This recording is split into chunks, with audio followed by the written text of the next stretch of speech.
Hello and welcome. My name is Donald Tucker. In an effort to continue to provide for our students and connect families across the country, this year we are taking our efforts to a whole new level. Our commitment to the district's children is unwavering. We believe that athletics plays a vital role in the personal growth, character development, and overall well-being. That's why we need your help today. By partnering with us, you become an integral part of our journey to empower and uplift these young athletes. Visit our website, www.springdaleathleticfoundation.org, where you can find out more information about our organization, our impact, and how you can help support. So I invite you to stand with us, partner with the Springdale Athletic Foundation, and be a part of something truly special. Together, we can make a difference in the lives of our district kids and ensure that Springdale sports continues to set the standards in athletics across the state. Shot on the way, and good!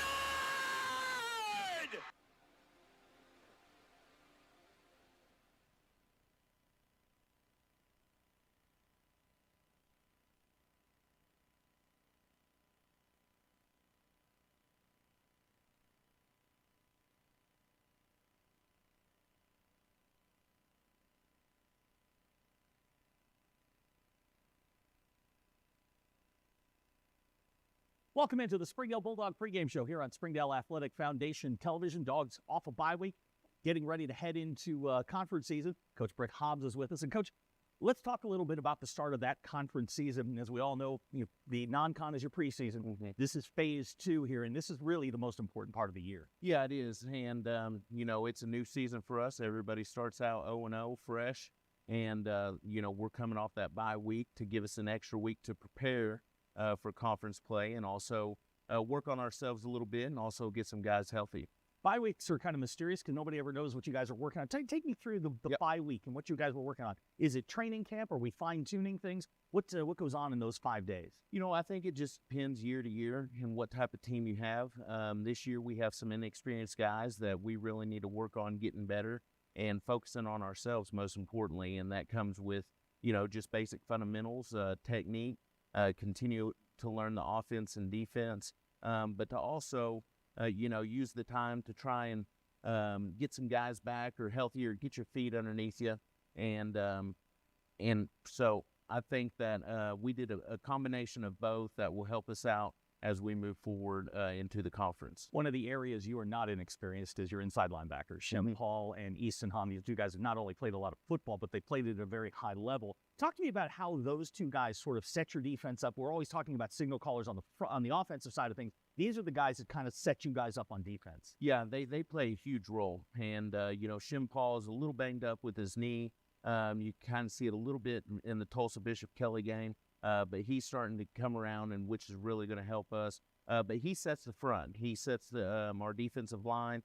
He gives them the movement calls and everything. And Easton Hahn is really the leader on the defense, the most vocal as far as he's going to get everybody in the right place. He's going to be able to check depending on, what the offense comes out in, their formations or motions, and he does a lot of the adjustments depending on what he sees. One of the most noticeable players on your defense, because he is probably the most physically imposing, is Junior Rodriguez.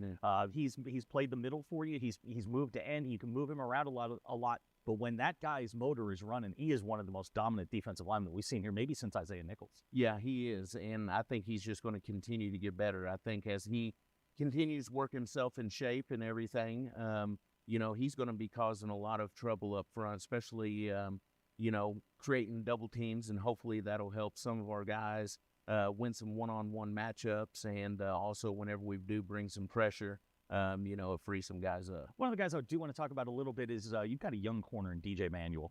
Yeah, that you can just see him physically getting better. You can see the mental part of it getting better. This is a guy that's not only going to be with you this year, but you got him down the line. That's an impressive player you can put on the corner at a really, really tough position. Yeah, absolutely. Whenever, you're on an island out there, and as a sophomore, it's a huge undertaking, and he has really accepted that role. He is really football intelligent.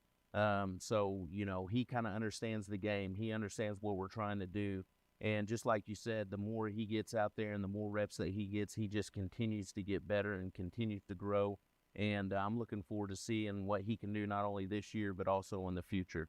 Got an old man in the back at the safety position, Raxon Reshman. I feel like he's been there for 25 years. I mean, this is a good football player that's played a multiple number of positions for you. He's played linebacker, he's played nickel. Now you've got him back at safety. This is a guy that every time, there's a collision at the line of scrimmage and a guy comes flying up from the secondary, I'm immediately going, it's got to be Raxon, because he's just that kind of player. Yeah, he has a knack for the ball, and he's really going to come downhill. And any time, from that third level, you can get a guy that's going to be helping that run game, especially on that weak side, is really going to help us out. And then, of course, he's just real physical, has a lot of game experience, so that helps out in the secondary, in the back end. And, hopefully he'll just continue to progress at that position like he has at other positions in the past. And so we're looking forward to him having a big year now that conference is starting. Let's move over to the other side of the ball. And you and I are old enough to remember Eric Dickerson, SMU with the LA Rams and a couple of other teams in the NFL. Wilder Larice reminds me of Eric Dickerson, sort of an upright running style, but man, when he lowers his shoulder, that is a guy that looks for contact, and if he runs you over, he can run away from you. Yeah. At times, where it's like, hey, you can, miss those guys or make a move, but he's a hard downhill runner, and he's difficult to tackle. But he has good movement, good vision, and you're starting to see that now that, our offense is opening up a little bit more and giving him some more touches. And I think he's going to be, play a huge role in our offense moving forward. When I started my broadcast career, I started at Prairie Grove, and they ran the wing tee. And Danny Absher used to tell me, you can't run option offenses without a great fullback. You've got one in Ransell Oriata. Ransell's one of those guys, it's two, then it's 56. Yeah. That is a guy that, when he's humming, this offense is moving the football. Yeah, he really is. And, he's our workhorse. He's very physical, powerful running back, and does a great job as far as blocking as well. He does very good job without the football, and that just kind of tells you the type of person he is. Unselfish play, and we're very proud of Ransell, and he can do multiple things, especially run the ball downhill. Kickoff's coming up. Coach and I are going to talk about the Heritage War Eagles on the other side of the break. You're watching the Springdale Bulldog pregame show on Springdale Athletic Foundation Television.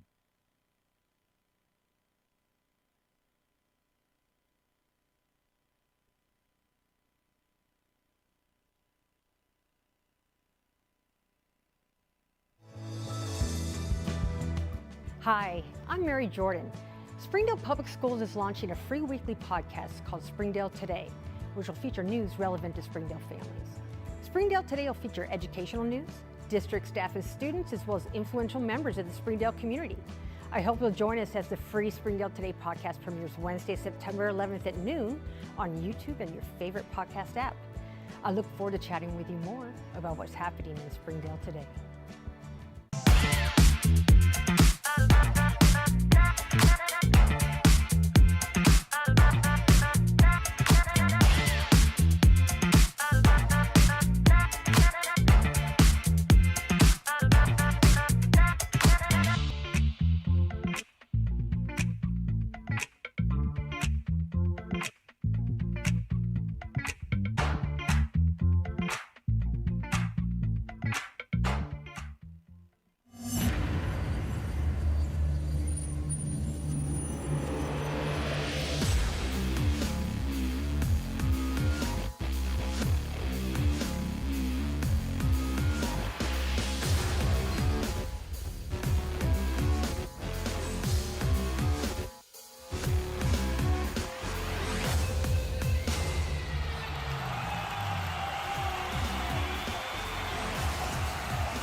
Welcome back to the Springdale Bulldog pregame show here on Springdale Athletic Foundation Television. Time to turn our attention to tonight's opponent, the Rogers Heritage War Eagles, a team that has struggled during the non-con, but they seem to be getting better. They played Central last week in a ball game where they put up 24 points on them. You're familiar with Central. And a familiar face, Herrick Munoz, member of the '05 state championship team here at Springdale. This is a guy that has sort of turned the culture there. The wins haven't come just yet, but boy, they're a much more physical team than they were. Yeah, Coach Munoz has done a great job, and I consider him a good friend, colleague, and everything. And I think what he's done there, even though, like you said, it hasn't translated into wins, but that they're going to be a difficult opponent, and they can sneak up on you. They do a lot of different things, and with his style of play, he does a great job mixing things up, and so we're going to definitely have to be ready to go Friday night. Let's start with their defensive side of the ball. It's a lot like Bishop Kelly in that it's kind of a 4 down. It morphs into a 3 down. They move a lot of guys around, but they've got size up front. Yeah, they're going to be hard to move. Talk to me a little bit about the kind of the chess game you've got with their front 7. Yeah, they do play a 4 down front, and they'll mix in some coverages. They do like blitzing their backs through A and B gap, which they have a linebacker, that's very physical. They are aggressive. They have improved, and I feel like they're going to make you earn everything. And so we've got to do a good job as far as being able to move the football, move the chains, and also protect the football and not give them extra possession. The back 4 is improved over last year. I went back and I watched our game with them last year, and it's a bigger secondary than what they've had. Now you've got the great equalizer in a 6'6" wide receiver in Orion Laetu, but there would appear, just from the way they played you guys in the past, that there may be opportunities in the passing game if you can bring 6 or 7 downhill at you. Yeah, and as these teams have been watching us, on film, I mean, we're 90% running the football. So at some point, we're going to have to kind of open up the passing game a little bit. And, I think the more comfortable that Orion and some of these receivers getting David Smith back is going to be helpful for us on the offensive side. But we're going to have to mix it up a little bit so that way it'll keep those defense on their toes and or on their heels maybe. And so we're going to have to do a good job of mixing that up, but we'll continue running that football, though, that's for sure. I get a lot of questions about the offense that you run. They kind of, is this like Harding's offense? And I tell people it's Harding's offense. It's just run from shotgun and spread formation. Mm-hmm. How close to what the Bison do is what you do?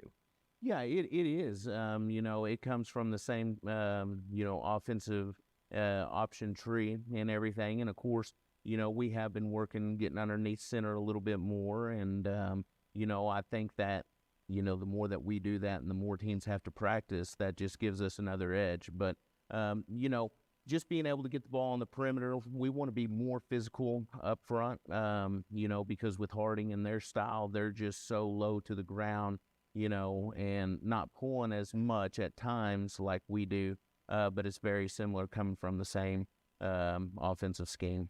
When you put on the tape of Rogers Heritage, you're an old Bulldog, you're an old linebacker, you understand when they shift and they go into the eye.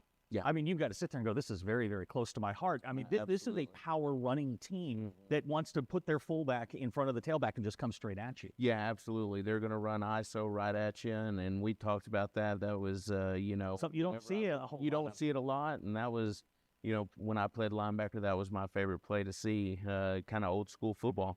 And that's the thing that they'll do is that they'll kind of, mix and match with what they do. And sometimes that's difficult for an offense because you might not have your true identity, but it also makes it tough for the defense because you're going to have to practice for multiple things. And so just being able to get us lined up, being able to play physical and in the right spots is definitely going to be key for us. They've got a receiver core that has some size, but their smallest player may be their most explosive player, Cameron Isbell, number 1. He's a guy who can he can get vertical on you quick, and he doesn't look like he's moving real fast until he's bite. Yeah, he's definitely a playmaker and game changer for them. They're going to try to get the ball in his hands in many different ways, and they do a great job of that. And Coach Munoz also does a great job as far as keeping you on your heels with trick plays. And, we're always prepared for that because, a few years ago, I think they scored 4, on different trick plays. So they have those in their bag, and we got to make sure that our eyes are right and we're doing our responsibility so we don't give up that big one. Along those lines, last year's starting quarterback is now this year's starting wide receiver, Julian Castaneda. They're breaking in Braden Moore. How much do you guys talk about having 2 quarterbacks on the field at the same time? Yeah, you do have to acknowledge that because it allows them to do a little bit more, and they do like to throw double passes and reverse passes and things like that. So whenever you do have those multiple quarterbacks on the field, it brings your attention and makes you, kind of focus on where those guys are at all times. So, yeah, they do have multiple quarterbacks, and, I think it's going to be a good game for sure. Well, Coach, best of luck as always. We'll see you in just a couple of minutes. Kickoffs around the corner. You're watching the Springdale Bulldog pregame show on Springdale Athletic Foundation Television.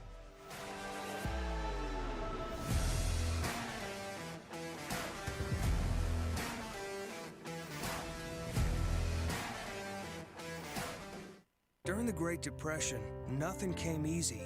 But with just 5 cents, an old truck, and a load of hay, John Tyson and his family found a way to deliver quality chicken to other hardworking people. Today, Tyson continues to find new ways to help put a chicken in every pot. Because people deserve farm-raised chicken of the highest quality.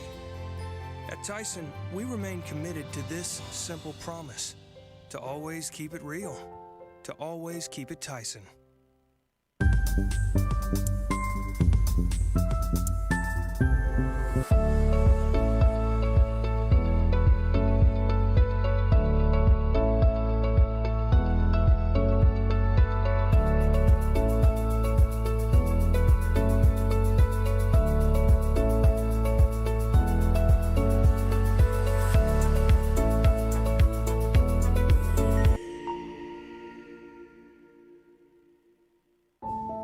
Accidents are never planned.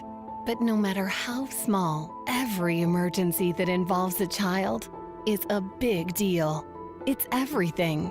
That's why we're here. Arkansas Children's Northwest offers the only pediatric emergency room in Northwest Arkansas, with fast access, pediatric experts, and kid-sized care. Peace of mind when you need it most.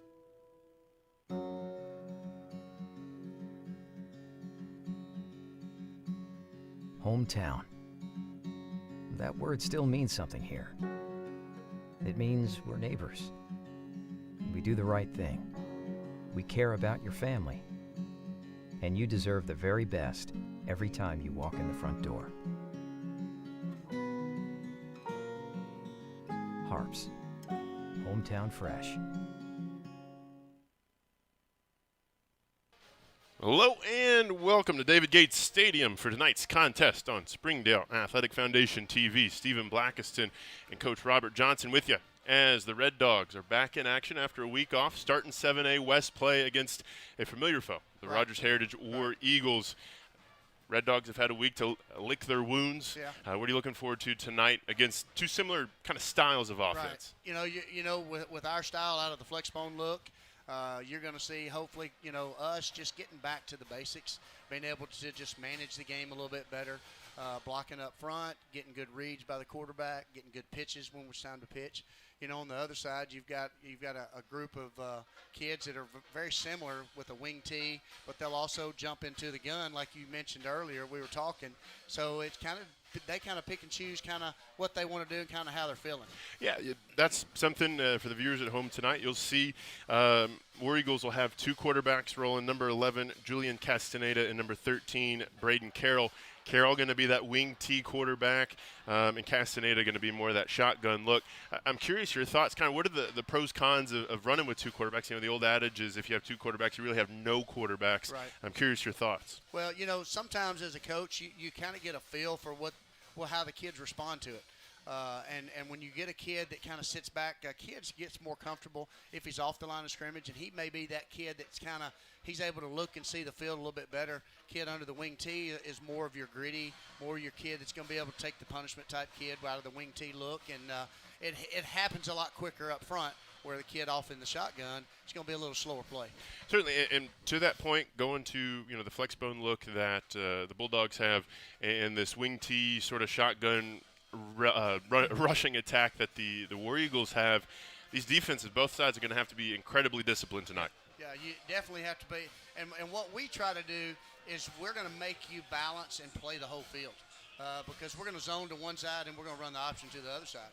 And when you do that, then if you don't, we're going to pick and choose. We're looking at numbers first, then we're going to look at angles, then we're going to look at the grass. And, those are things that we look at, and then we'll come back and play action off of it. So it's a good offense. We enjoy it. But like you said, it does make the defenses have to play discipline. Certainly, and crucially, going back to the Bishop Kelly game a couple of weeks ago, having to play disciplined within the rules of the game as well. Exactly. Be curious to see as this game goes along tonight. We've had a week to prepare, extra week to prepare. Those penalties seem costly at times against Bishop Kelly, but also that's one of those situations. It's an incredibly young team as well. Exactly. And this team this year, last year they came off a team having over 20 seniors. This year they're about 11, 12 seniors. So it's a lot different. So that plays a role into it as well. Well, you see the coin toss. Looks like the War Eagles, Rogers Heritage will receive, and the Red Dogs will have an opportunity to start it off in the second half. And that's important, too, I think, as well. You put that defense out there first, and you get your best punch from the home team on their homecoming night. Exactly. And Zach and Zach's really a big guy. He talks about the middle eight. So being able to defer, get the ball right at the end of the half, maybe get a score in, and then get the ball first series of the second half, and you can score in that middle eight, and that's huge. Plays big dividends, especially when you got two young teams. Certainly. Will the War Eagles take the field? We await the Red Dogs of Springdale, looking to get back to 500, 1-2 on the season. That one win a couple of weeks ago against the Van Buren Pointers, and crucially, get to 1-0 in 7A West play, which really, that's what your season boils down to. This is where it starts right here, and you get 2 wins, you're in, and this is huge, you're hoping right now it's their homecoming, so you hope the distractions play a little bit a part of that, and sometimes it does, sometimes it doesn't, and it's just one of those things where I feel like as a coach, you just want your kids play your football. Don't play down, don't play up to anybody. Play your football, do what you do, and do it well. Yeah, the standard is the standard, as they say, but it looks like kicker A.J. Woods, 32 in your program for Springdale. He's ready to go. I don't know if the other 21 guys that are on the kickoff and kickoff coverage teams are quite as ready as he is. Woods but stays ready. I usually get here early, and he's out here kicking, and I'll tell you what, I'm still looking for a sponsor, and he's going to touch it back, probably put it in the end zone, and we're waiting for a sponsor to step up for each touchback he gets. Well, I'm waiting, so I'm yet to have somebody step up to the plate, so maybe we'll get one. Hey, season's still decently early. Right. This is right. The first Friday of fall, and what a time to be starting conference play. The games will start meaning just that bit more. The Red Dogs in the traditional white with red numerals, gray helmets, as it's time to bring the action in Rogers. Deep, and another touchback. There it is. For A.J. Woods, and the War Eagles offense will trot out. We'll see if it is Castaneda or Carroll first under quarterback. I think they'll tell a lot about where probably Rogers Heritage wants to go to start this game. Yeah, I'm trying to look for quarterback numbers. I don't see number. I don't see one on the side either. So just kind of they both 13. 13, so it should be wing T whenever they break the huddle. Heritage in their traditional uniform set, the blue with white numbers, blue helmets. Again, this is Braden Carroll under quarterback. There's your wing look. And the Red Dog defense will come down. It's just a sweep around to the outside, and there's a gaggle of Red Dogs there to bring him down on 1st and 10. And I think if you're the coaching staff for Springdale, that's a good start, good stanza. I think so, yeah. Gives them 2 yards, but at the same time, they're going to turn and toss, and it's kind of like everybody, the quarterback, he's blocking. It's everybody just turn and go and get a body on somebody. That was Evan Gordon on 1st down for the War Eagles, picked up 2, so he's 2nd and 8. And that's one thing about the wing T, as we'll see as the night goes along. You really got to stay ahead of those sticks for it to be effective. They're going to look back to that motion. It is, again, another quick pitch. Gordon around the edge, has the corner, and a couple of blockers down the field across midfield, and finally brought down that time by DJ Manuel. Yeah, that's one of those plays like I was telling about. Everybody just turns and goes, and if somebody's not in that lane, that's what happens. He pops a crease, and that's what's going to happen. You got counters that come off of it as well, and then they've also got some play action. It's interesting because my normal Friday night is with the Prairie Grove Tigers down the road, and that's the bread and butter there for older than I've been alive. Exactly. And it's interesting that that's the play that they go to on the wing tee. That the dive is normally the thing that sets up this offense, but we'll see if the Red Dogs can adjust. 1st and 10 at the Springdale 47. Another quick pitch, another toss. This is Gordon again. 3 plays, 3 same results. Yep. Ball came out, but looks like Gordon was down before losing that football. This is kind of, it kind of looks like a rugby scrum.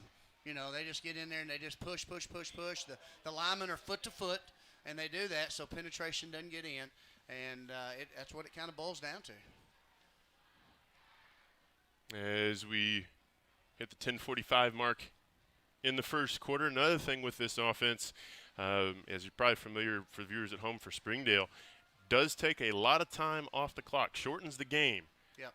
They look to it again, and there's the counter. This time up the middle for about a yard that time. Not much going on the counter for Jaden Cortez. Yep.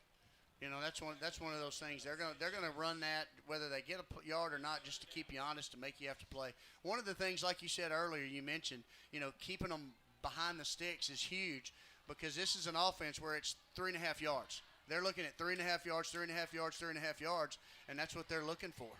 You can see the linemen, they're right at the edge of the center on the rear end of the center to get off the ball. 3rd and 4. Quick pitch to the far side, and the Red Dogs have it snuffed out. Great job by Easton Hahn right there coming through. Big blown-up play that time for Hahn. Brings up an early 4th down, and we'll see if the War Eagles are going to roll the dice early. I think probably on their side of the field, I think they're going to probably go for it right here. I just think it's something they'll probably do. They may try to hard count you first, try to get an easy 5 right there, then make it 4th and short. But I would expect that right now, and then maybe run the play. Of course, also with this wing tee, got to watch out for the tight end dump play. Yes. A little bit of that hard count from Carroll. There it is. And looks like a timeout taken by the War Eagles and head coach Eric Munoz. Yep, Springdale guy himself. Yeah. There you go. Team. I'm sure this is probably a weird deal for him every year when Springdale comes to town, but that's, I think, an early return on something that's been an issue for the Bulldogs earlier this season. Staying on their side of the line of scrimmage in a hard count situation, not giving the opponent an easy 4th down opportunity. Exactly. And you talked about it earlier, those penalties early on in the season, and how they got, if they'll work capitalizing, keeping those away. And right there, that was a big play, because if you get that, and it gets Bishop Kelly, we didn't. And those are 1 or 2 here and there, but it was at crucial points of the game that made a huge difference. Certainly the season total so far, average for Springdale, 58 yards or 53 yards or so per game in penalties. So that's definitely something as you get into these conference games where, the calories count, basically. Yeah. You want to clean that up. When you play the good teams, they're going to capitalize on that every single time.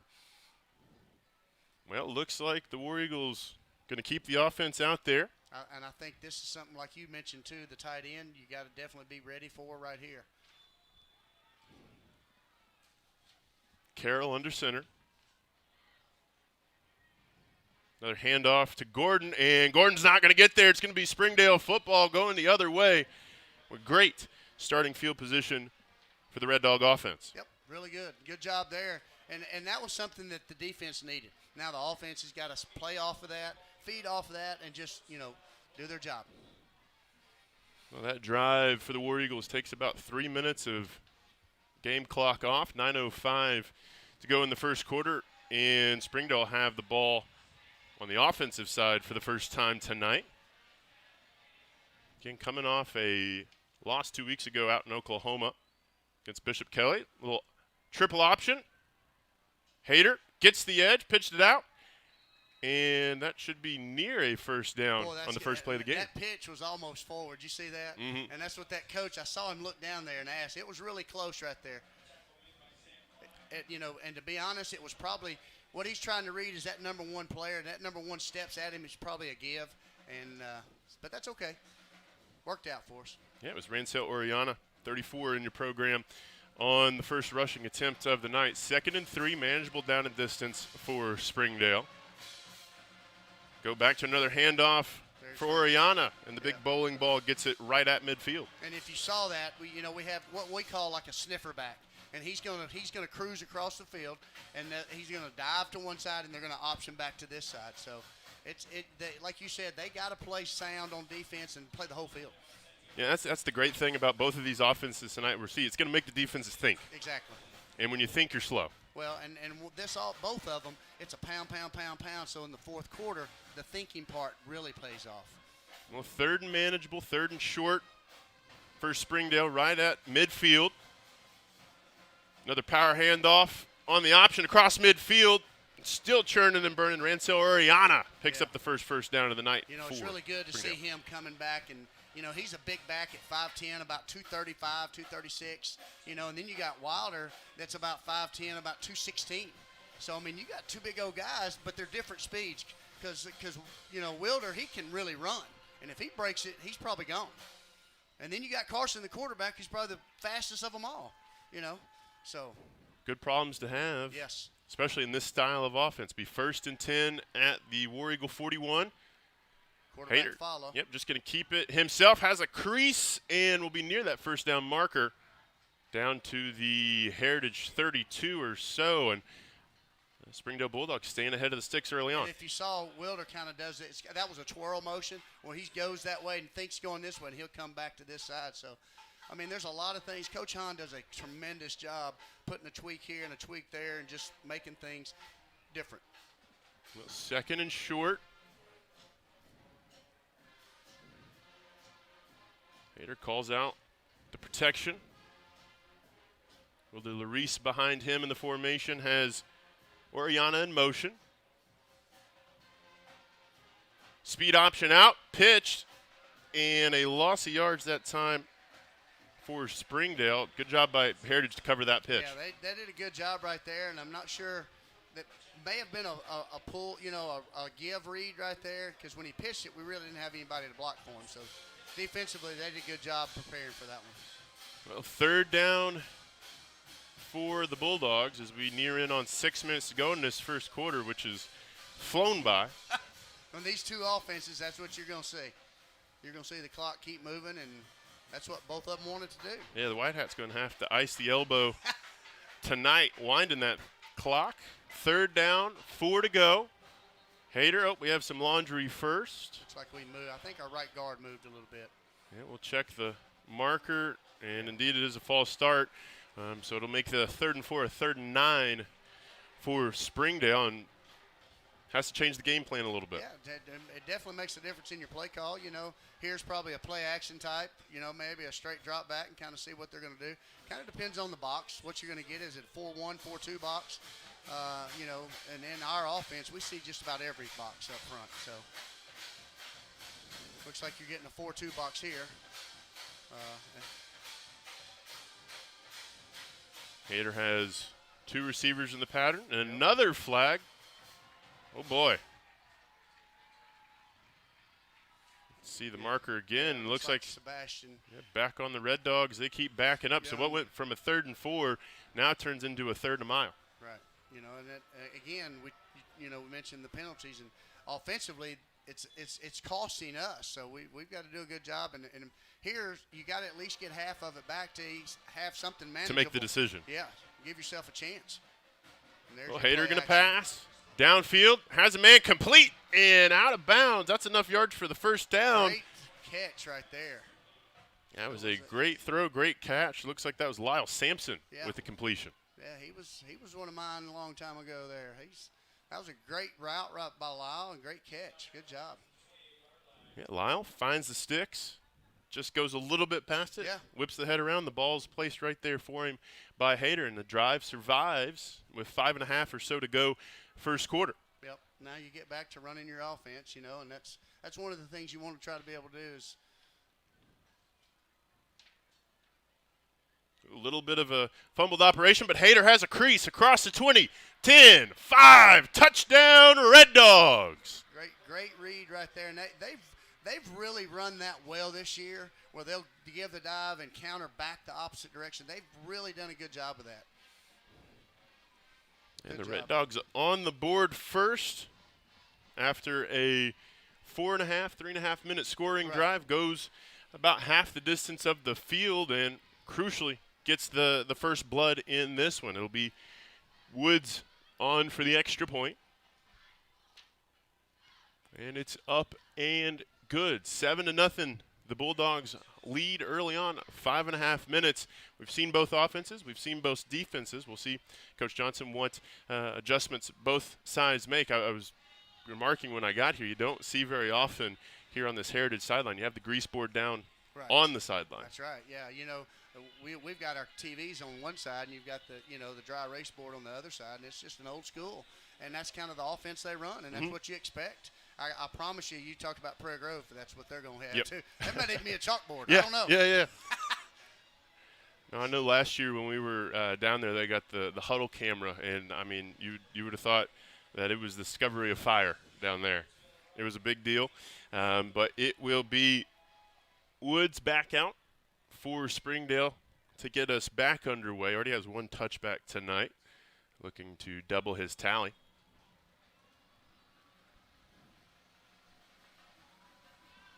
Takes his steps. And we're back underway. Not quite a touchback. War Eagles will have an opportunity to run this out. Out across the 20. Couple of moves made, and that's as far as Camden Isbell will get. Not bad starting field position for the War Eagles.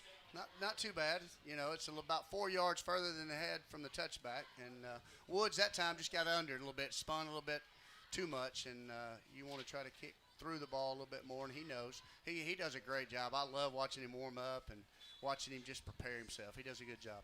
You hit it with maybe a little bit more of a wedge than an iron there. Yeah, exactly. Well, we talked about it in the open of the broadcast. Now in at quarterback, Julian Castaneda for the War Eagles. So going to see a little bit more of a shotgun look for the hosts. Quarterback draw. Castaneda trying to get to the edge. Has a man on the outside, but there's a couple of Bulldogs there. I think the initial contact will go to number 2, DJ Manuel. Yep. Manuel and Raxon Retcham running him down. You bet. Picks up half the required distance on first down. And then Yandel Sanchez kind of coming in at the end there. One of the ends, or outside. No, he's a linebacker. So good job there by the defense, just trying to string it out. We go under 5 minutes in the first quarter. Again, Springdale leading 7-0. Castaneda surveys the 3-3 front of the Bulldogs. Swing pass out to Gordon. And there's a couple of Bulldogs there to make the play. Good job. Easton Hahn had the first presence out there, and shocker that he might be the first one to the ball, but that guy's just around the ball. I mean, he's just there. And, I love watching him play, gives his body up. They do a good job. Yeah, Hahn has a third highest total on the team and 19 tackles coming in tonight. But, of course, who else would it be? Raxon Reckham and gets Shim Paul. credited with it. Yep. Yeah, those two guys, they're moving all over the field as well. 4 minutes to go in the quarter. 3rd and 4 for the Springdale defense. War Eagles going to send a man in motion. Castaneda looking that way. Throw back the other direction. War Eagles have it set up.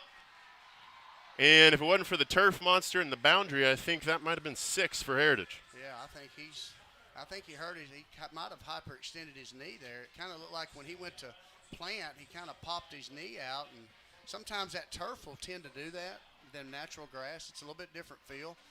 And I think that may be what happened. Yeah, that was Connor Autrand on the screen pass. He got enough yardage for the first down, but will check himself out of the game. You were talking about the differences in offense. You can see this series a little bit different little style, and now the coach is kind of saying, all right, do we feel like we're better at this one or this one? So I think right now they're probably going to stay with this one if they can. We'll kind of see how it goes. Of course, they did the same thing on the first offense as well. Castaneda just going to keep it himself, looking for the edge, and there's a couple of Bulldogs ready to be there for him. you always have to get a little worried there when that Yeah. play's designed to the middle and they bounce that outside. Because everybody sinks into the inside. Yep. That's right. Yeah. But all in all, it's a loss for Heritage. And if you notice too, when offenses do this, they'll send the trips out to a side. They send the receiver. They're trying to get people out Numbers, of the box. yep. And then they take that lead running back and they run the ball with the quarterback. So they're just looking at numbers, and they're going to look and see how many's in the box, and they're going to look and see how many's out there, and they're just going to take the better numbers. Certainly, it's simply a numbers game. So for any kids watching out there, make sure you pay attention in math class. There you go. There it is again. Power run to the numbers side. That's a great job by Raxon Retcham right there, stringing that out. He never let that guy get outside. He did a great job with the blocker, and then they let the defense just do their. I mean, that's a very unselfish play right there by number 4. Yeah, Castaneda just kept looking for a cutback lane, but big number 4 was there to keep it strung out all the way back to the boundary. Great job. So under 3 minutes to go in the first quarter. It'd be a long third down for the War Eagles at their own 42. 4 receivers in the pattern, 2 near side, 2 to the top. A little bit more of a spread on the far side. Castaneda gonna throw, and that ball safely into the boundary. That time the intended target was Braden McCleskey, but good defense there by the Red Dogs, forcing the 4th down and the punt. Yeah, you've had you had one good play that kind of put them behind the sticks pretty far, and then they had to go to something they're really not comfortable doing, having to throw the ball down the field. And I don't think either one of those offenses, they want to throw the ball down the field. Correct on that one. That was Manuel in the coverage as well for Springdale. First punt to the game. Heritage able to get it off. It's a sidewinding punt over the head of Springdale's returner and down at the Springdale 15. And that's where the Red Dogs will take back over. Again, this is the first week of 7A West competition. Springdale's had a extra week to lick their wounds of the Bishop Kelly game. Both these sides actually have a common opponent. Last week, Little Rock Central came to town for the War Eagles. They were victorious against the hosts in that one, 46-24. Yeah. To me, I think first downs are huge. And I think any first downs, you got to come out and get some positive yards right here. Yeah, keep the momentum going. Hayter, handoff. There it is. Big seam up the middle. That's Oriana. Yep. Fights his way out to the Springdale Not bad for 30. 15. Yeah, if you're getting 15 a pop, it's going to be a long night for the War Eagle defense. And like I said, first downs are huge. It got us out of the hole right there inside the 20-yard line. Now we're right at the 30, 31-yard line, and we're at first down again. Great job by Carson. Good read. Good run by Orlando. Springdale going back to work after the 15-yard rush.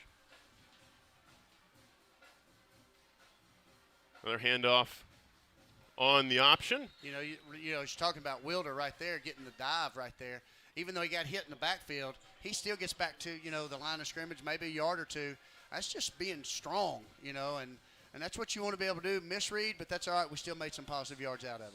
Yeah, it's always good when you can keep it on schedule, at least to the best of your ability to keep it on schedule. 2nd down and 8 for Springdale as we go under a minute 45 to go in the quarter. And then you've got 6'4", 6'5" receiver down here at the bottom. At any time he could throw, and his 50-50 ball, I'll take that every time. Snap was a little disbobulated. The ball's on the ground, and it looks like Heritage football. That's a ball there where the quarterback kind of bobbled the ball. Probably instead of trying to give it, probably just tried to catch the ball and just get what he could out of that and go to the next down. Now you give an offense, you give them life, and you give an offense a short field. Certainly, the War Eagles will come back out on the field with their second sniff of Springdale possession. They're going to come back and try to pound it right here, and they're going to try to just pin and pull your guards and pin everybody and try to run the sweep, the toss to this side right here and get out to the sideline. 1st and 10 for the War Eagles. Quick pitch. Gordon looking for a couple of creases and crevices. Falls forward to the Springdale 27 or so.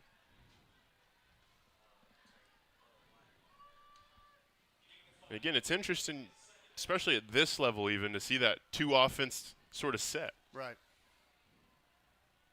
2nd and 5 as we hit 60 seconds to go in quarter number 1. Again, Springdale leads 7-0 after a great sustained drive. The 2 times ago they had the ball. Quick pitch again to the far side.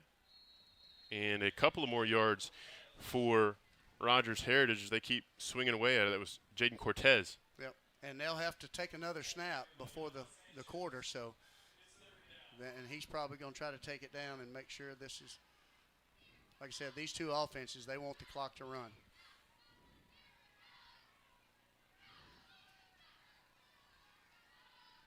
War Eagles break the huddle with 17 on the play clock, 20 seconds to go in the quarter. 3rd and 3, and we'll need to check the marker. It sure looks like Heritage might have moved early, and the early indications seem that way. Yep, looks that way, and you could see the offense's line, they're pointing at them. But what our linebackers, what they don't know is our linebackers will say shift, and they'll move the line, and when they say shift, they think it's jump. Quarterback. Yeah. So, and they think they're barking signals, and it's really not. You know, my dad was an offensive line coach, and that was something that always drove him crazy with his offensive linemen is like, how are you going to jump? You know what the snap count is, and you know when the ball's moving. That's right. You know, and your quarterback, you've been with him. You know his voice as well. So, yeah, but, you know, it does. That movement, boy, and it goes back to just being tired and thinking, being focused. Well, that'll do it for the first quarter. Coach Johnson, let's take a pause, as that was a frantic first quarter. You're watching Springdale Athletic Foundation TV, quarter number 2, when we return. Thank you for supporting the Fuel and Feet program. I'm Jared Park. Without your help, this program would not be possible. I support the Springdale Athletic Foundation because they care about our student athletes. Hi, my name is Brett Hobbs. I'm the head football coach at Springdale High School. Thank you for making an investment into the future of athletics in our community of Springdale. We support Springdale Athletic Foundation because they care about our student athletes. The Fuel and Feed program raises money to help pay for pregame and postgame meals for kids and coaches. In addition, we raise funds to buy athletic footwear for the students to compete in. I'm Donald Tucker, Executive Director of the Springdale Athletic Foundation. Please take this time to help our students and coaches. Visit the link on the screen to donate now. Thank you for your support. On behalf of Springdale Schools Athletics, I want to say thank you. Well, welcome back to David Gates Stadium here in Rogers. A big 3rd and medium out of the break. And a sack right out of the quarter break, that time for the Red Dogs. Great job, Doc. And see, they've moved Raxton because he's been playing another set over there. Oh, sorry. So excited, forgot to put the microphone down. It was a great play. Raxton, they've kind of moved him because of the offense. So because he does such a great job coming off the edge like that and he's stronger, they kind of moved him out there to the outside backer, kind of a corner position, and right there played huge. Yeah, big-time sack, blows up. Looks like they may go here. You know, they're on their Yeah. side. It's 4th and long. And you can see us backed up. You know, Playing the they're wanting them sticks. to play. Yeah, just play. Keep it in front of you right here. Situational football. 4 deep, basically center fielders for the Red Dogs. We have a stoppage and a timeout as we flew through the first quarter, and we've gone 45 seconds in the second quarter and already had a couple of stoppages. Again, like we mentioned, this is the first week of 7A West competition. The other games around the league this Friday night. Rogers taking a trip down to Fort Smith to play Northside. Fayetteville headed up to Bentonville West. And that school down the road on Highway 412 are hosting the Tigers of Bentonville tonight. Should be some exciting contests to start conference play here in the 7A West. Yeah, it's going to be interesting to kind of see how that plays out. You know, with Bentonville West can put up a lot of points. Fayetteville's, you know, they're always really talented as well. And then you got Harbor, who went up against one of the best teams in the state. last week, yeah. Greenwood, Greenwood has to go for a 2-point conversion to beat them. And, Coach Dannenhauer's done a really good job turning that program around just in the short few months he's been there. Well, as the War Eagles break the huddle, their city mates are up 14-0 on the Northside Bears in the first quarter, just to update you around the 7A West. But back on the field here at Gates Stadium, it's going to be a 4th down attempt. And Castaneda's going the wrong way, trying to find something downfield, heaves a prayer. It's in and out of the hands, and the Springdale Bulldogs survive. Yeah, good job right there on defense, just getting his hands coming across at the right time. And, we get the ball where it's, again, pretty good field position. Defensively, we've held them on downs, and that's what we had to do, especially after the fumble. Now we need to come back, and our offense has got to say, hey, thanks, defense, let's go move the ball here. Yeah, so all in all, the fumble doesn't particularly hurt the Springdale offense, as Hayter and company will start the drive essentially where they left it off. And a nice big hole for a couple of yards that time on 1st down for Springdale as we go under 11 in quarter 2. That was Oriana right up the middle. Yep. Anytime you can go, you get, like I said, 3.5 yards, your play call is much different. Yeah, there's an old adage, you'll never go broke taking a profit. That's right. And so far, minus that botched snap handoff there that led to the fumble, it's been that way for Springdale. Yeah, and I think that's what you're going to see more of right here is just do what you do well. 2nd and 7. A pass for Hayter and company down the field. Oh, a nice throw and a nice catch. That time by Rancel Oriana on the back end, and the Springdale Bulldogs are right back in the – that caught that, or I think it was Oriana. 24 or 30. Oh, it was 24, excuse me. I think that was Wilder there. Like I said, they're the same size guys, But I tell you what, they both kind of – Carson did a great job, like you were talking about here, just setting up, getting in the pocket, and making a good throw. Yeah, drop that in a bucket for a big completion. Yeah. And it'll be 1st and 10 on the War Eagle side of things. Right up the middle, right up the gut. And that time, if Wilder Larice keeps his balance, he might still be running. I was going to say, he get tackled, he's almost tackled himself trying to get through those things. And the thing about this offense, you're just looking for a crease. And if those guys get a crease, Wilder's so good, and Orlana's, he's gotten so much better. He's a little bit bigger. He's really a fullback, but he's running the ball like a true running back. It's good to have. 2nd and 4.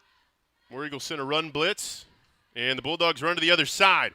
Oh. And again, one tackle away for Larice to take one to the crib. Yeah, and it looked like he was trying to step over that when he did, and that kid just caught enough of his ankle to kind of put it to the other side there. But we'll take 1st down inside the 15. Yeah, Springdale back inside the red zone. 9.5 to go in the first half. And, to that point, it is, at least in Missouri, I don't know about in Arkansas, but it is a personal foul penalty if you try to hurdle somebody. So, yes. Would have been a cool moment, and but it is in Arkansas it as is well, as well for high school, in high school. Springdale taking their time. Another handoff off the middle. Larice looking for a couple more yards, and he'll get it down to inside the 5 as it'll be 1st and goal. Be 2nd and about 1 based on the spot from the far official as the Bulldogs can pick up another 1st down if they need or just punch it in. Yeah, here's what I like seeing right there with Wilder is just his patience. He just kind of did what he had to do, kind of got in behind his blockers, very patient. This time last year he didn't do that. And you could see, and me and Zach talked about his development and just getting better and better each game. 2nd and about a football away from a 1st down, 5 yards from pay dirt. Again, right up the middle, strong run. We'll see if the signal comes in. It does. Another Bulldog touchdown. This time, Rancel Oriana fights hard for 5 yards. Good hard run. And again, that's your two backs like I'm talking about. One at 236, 237, and then Wilder at 217. You're pounding 2 guys at 2 different speeds. That's tough as a defense to try to catch up to that. Certainly, and especially when you're going right through the spine of a lot of these defenses as well. That's right. I'm sure a lot of those safeties by the end of the night are going to be like, hey, guys, I don't want to make a business decision. Well, extra point attempt again for A.J. Woods. Up. And good. Let's take a quick break. Your Bulldogs ahead 14-0. You're watching Springdale Athletic Foundation TV. What's the only thing better than ordering your Whataburger favorites right on your phone? Earning free Whataburger while doing it. Download the Whataburger app to get started, just like you like it. Goodbye, guessing. Hello, confidence. So long, stress. Hello, security. Farewell, running to the bank. Hello, banking from anywhere.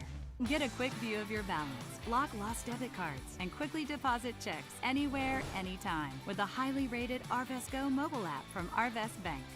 Welcome back after the Springdale touchdown.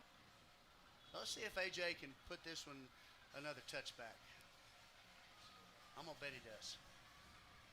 Has one on the night. He's 50%. Oh, got under. And right at the goal line, Yep. War Eagles going to bring this out. They have a speedy returner in Camden Isbell. Yeah, he did. He's a little smaller kid, and we looked like we had an angle, and he just had enough to get away from that, and then kind of ran into a different one on the second level there. So first level, he did a good job. It'll be 1st and 10 for the War Eagles with 8:08 to go in the first half. They trail 14-0. As you see the big hog mollies up front there for the Bulldogs. Castaneda's back out, so you got the different offense, and so far they've shown it's going to alternate each time. So Castaneda, little quarterback draw, and defensive line for the Bulldogs not fooled that time. Great job squeezing, especially backside by the defensive lineman right there. The nose, Big Junior shoved it and closed it right there, and then the backside did a great job closing that B gap down into that A gap. Quarterback didn't have a place to go. And it puts Heritage off sequence, 14-0 again your score as we go under 8 minutes in quarter two. That was Big Lowland. Sorry about that. That was squeezing that backside of what down. He did a great job right there. Good job. War Eagles check the sideline for the play. We'll have 3 receivers bunched up near side. One to the far side to the boundary. Going to be a quick throw, quick screen out that direction.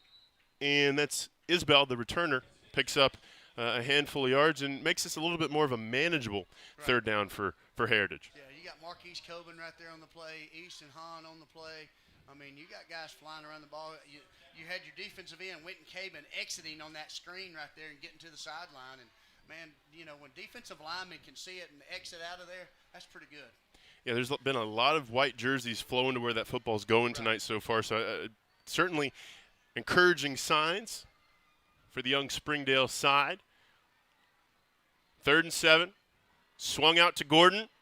And he's not going to get very far. That time on the tackle was big 40 Yandel Sanchez coming down from his linebacker position. Yeah, then now I think you'll see your true punt here where the ball's at. So good job by the defense there, just, you know, being able to step up. I mean, we've seen the offense switch back and forth, and we've made adjustments really good with both of those. Got Carson Hayter dropping back deep. I'd like to see him catch one and see what happens. He's going to have an opportunity here. No, he's not. That went over his head. Always a dangerous moment if you're the returner. Turn your back to the defense. Hayter going to pick it up. Makes one War Eagle miss, but won't get the second one to slip by him. And that's where Springdale will start with 6:02 to go in quarter number 2 as they're trying to get another 6 on the board. Yep. You know, right there, that was one of those punts, those end over ends, kind of got over the head of the quarterback right there, and he saw the ball hit, and he kind of looked to see, do I have some room, just to kind of get the ball up out of that, you know, deeper section there. So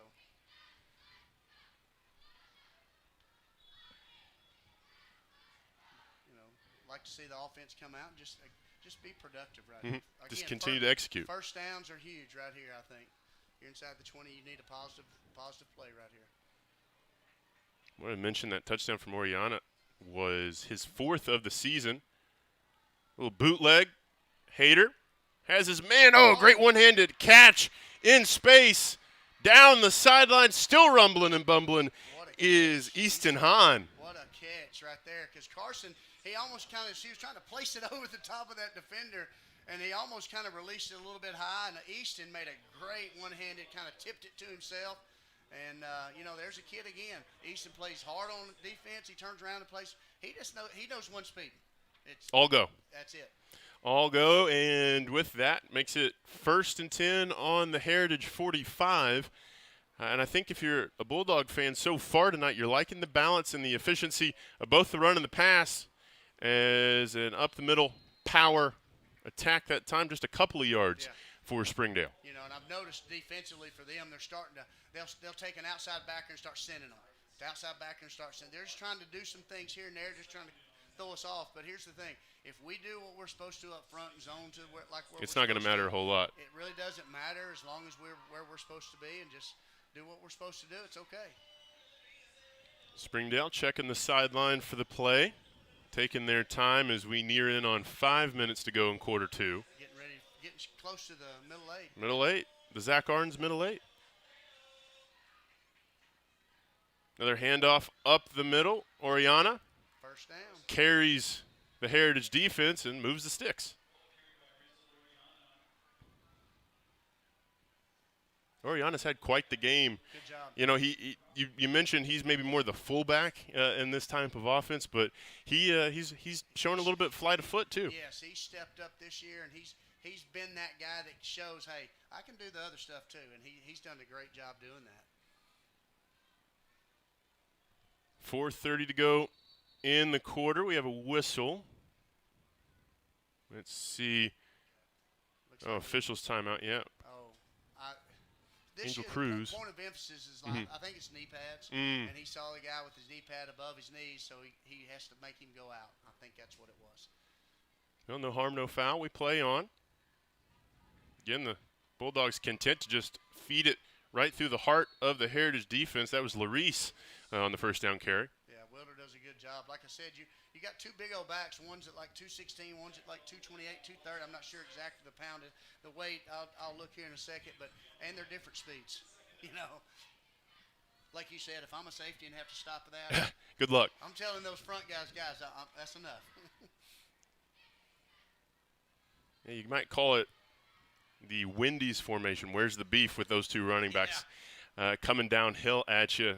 Especially as the season winds on, it gets a little colder. Those tackles, they get a little bit harder. And this time, Hayter just going to pull it himself, tucks it, has a couple of blocks downfield, trying to make a couple of War Eagles miss. Hayter looking for the pylon. Oh, he steps out of bounds at the 9. Oh, man. Got a flag back here as well. Probably in that section, you're probably looking at a hold. Yeah. I will say on that play, while Hayter, steps out of bounds, there's a hold down there. Kudos to the receivers down the field, stalk blocking, trying to form that lane. You don't see that very often with receivers. No, and here's the deal. That's a long block because the receivers got to give, they got to read, they got to pull, and then they got to run. So that receiver's got a long block out there, and he's got to be patient, and then the runner's got to come and just kind of play off his block. Well, after the penalty, it's going to back Springdale up to a 2nd and 9 with 3:30 to go in the quarter. We've entered the Zach Arns middle 8. This right here, second, and you may see a play action right here. We've been pretty efficient, active and efficient with our play action. You still got a 6'6" guy. I'm not afraid to throw it up and just go get the ball 50-50 right here. Yeah, they don't have a safety over the top. They will throw. Hayter just led Wilder just a little bit too much on second down. He knew it when he released the ball there. You kind of see him. And, one you might want back. And we'll stop the clock for the first time since probably the touchdown. So that was, 5-6 minutes ago in quarter 2. So 3:03, 3rd and 9 after the incompletion and that penalty, the play before.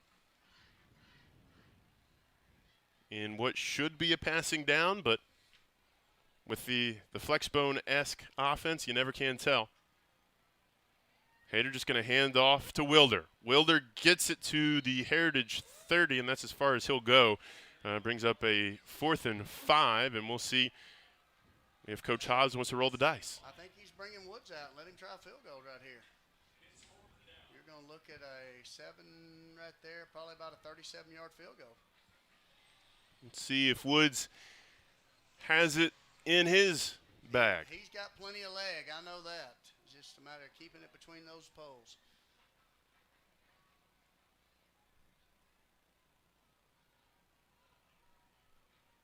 Good snap. Kick is up. Has the leg. And it's good. A.J. Woods adds the 3, makes it 17-0 in favor of the Red Dogs. Let's take a quick break. You're watching Springdale Athletic Foundation TV. My name is Eric Burnett. I am the Assistant Athletic Director for the Springdale School District. I am so grateful for your donations to the Fuel and Feet program. I support the Springdale Athletic Foundation because they care about our student athletes. My name is Chris Wood, Assistant Athletic Director of the Springdale School District. It's because of the generosity of people like you, we are able to fully support the Fuel and Feet program. For this, we thank you and appreciate your help. I support the Springdale Athletic Foundation. Welcome back after the A.J. Woods field goal. To be A.J. to get us back underway. Springdale leads 17-0 with 2:19 to go in the first half. Want to mention Bentonville West is up 7-0 on Fayetteville in the second quarter as A.J. will get his second touchback of the night. He's back to a batting 500 for the evening. And his field goal was at 37, is that correct? Mm-hmm. Yeah. Good job there. And that's something we were talking about during the commercial break as someone who comes from the 4A world. A kicker can be the difference in a lot of games, and especially at this level, having a good kicker can win you some games in some big situations. Gives yourself, when I get to the inside the 30, I know, hey, I feel pretty good. I got 3. Let's keep it open. Keep running it. Yeah. Makes a huge difference because there are 3 phases of the game. There is indeed, and special teams a lot of times, it gets left behind, but in certain situations, it can be the thing that makes or breaks the game. Coach Nutt used to tell the Razorbacks, special teams, you got to be special. It's in the name. That's right. Well, the War Eagles going to work from the shotgun. Reverse, pass. Well, a little trickeration from Heritage. The War Eagles throwing it down the field and in and out of about 2 different sets of hands. Wow. And he actually got behind us on that. They tried the reverse, the pitch, the double flea flicker back to the quarterback, and then the quarterback finally get to him, and he makes a good throw, gets behind our defender, and I guess our defender got enough of it. Shadow, and as a receiver, you always had the shadow drills where you kind of catch the ball, and I guess that was it. The intended target for the War Eagles that time was Autrand, as it'll bring up a 2nd and 10. Springdale going to have to shift the defensive set. And a pitch to Gordon on the far side for Heritage, trying to get to the corner, and he sneaks his way through a couple of Bulldog defenders and finds a couple. Yeah, clock keeps running, he said. So, now they call timeout. I think we may have called that timeout. Probably Coach Hobbs probably did to try to see if we can't get maybe a quick score at the end right here. Yeah, because importantly, we talk about that middle 8.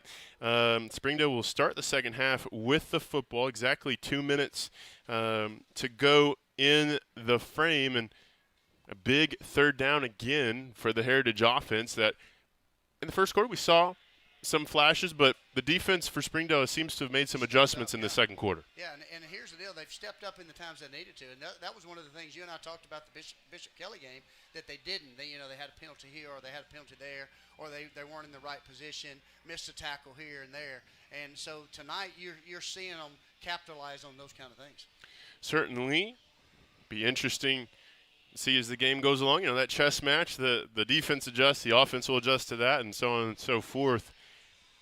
But on the field, we'll have a big 3rd and 8 on Heritage's homecoming night. And with Heritage is where they're at, kind of the season, you might see something else again right here, and you got to be careful. And with 2 minutes, you don't want to get somebody behind you. Be smart right here. It's 3rd and long. They're going to run this offense. I would look for probably a play action or a reverse right here, maybe the counter. Well, back into the wing tee. Gordon will go in motion. The counter Coach Johnson called it, and the Bulldogs were there to snuff it out before it even has a chance of getting underway. Yep.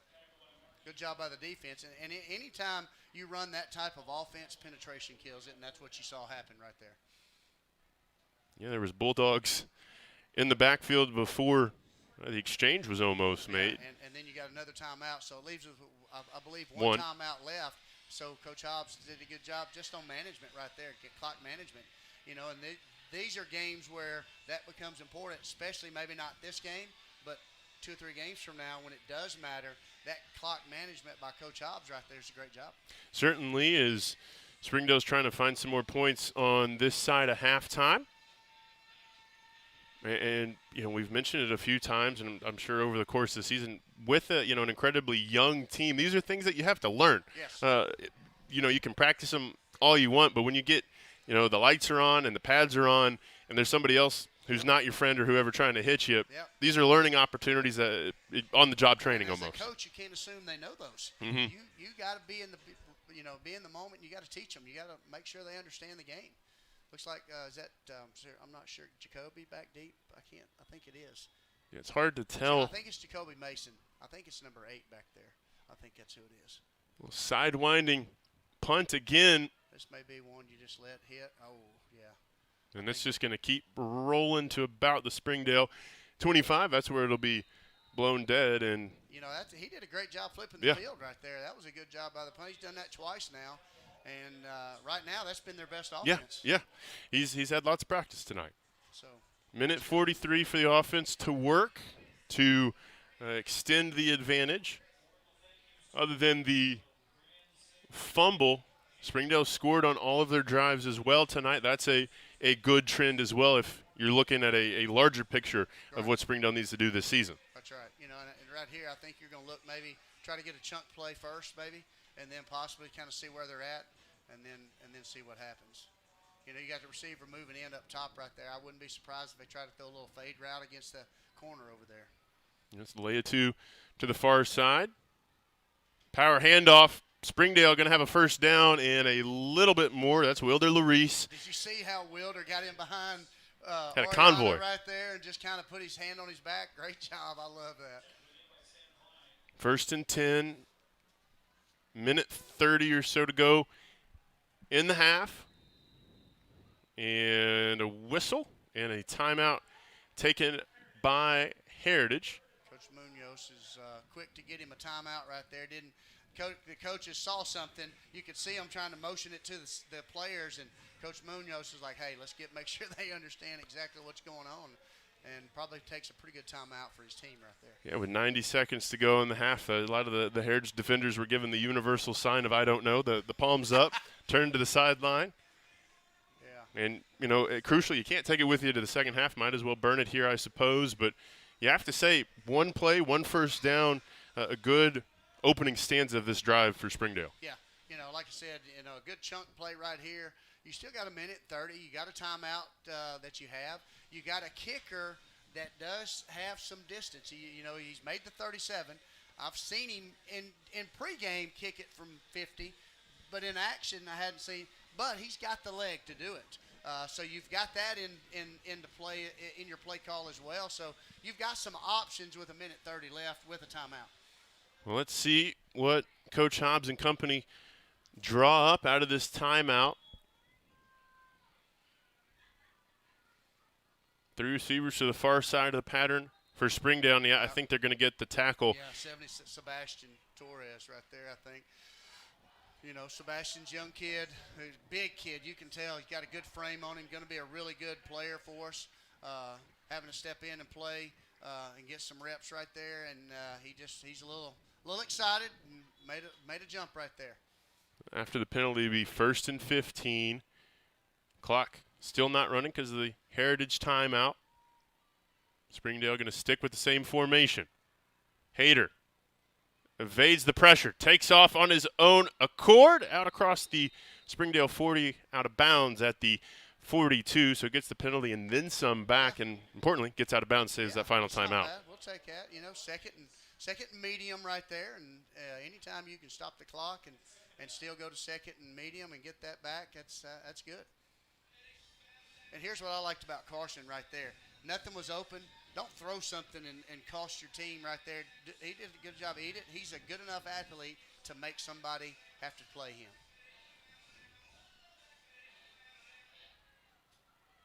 Hader will get us back underway.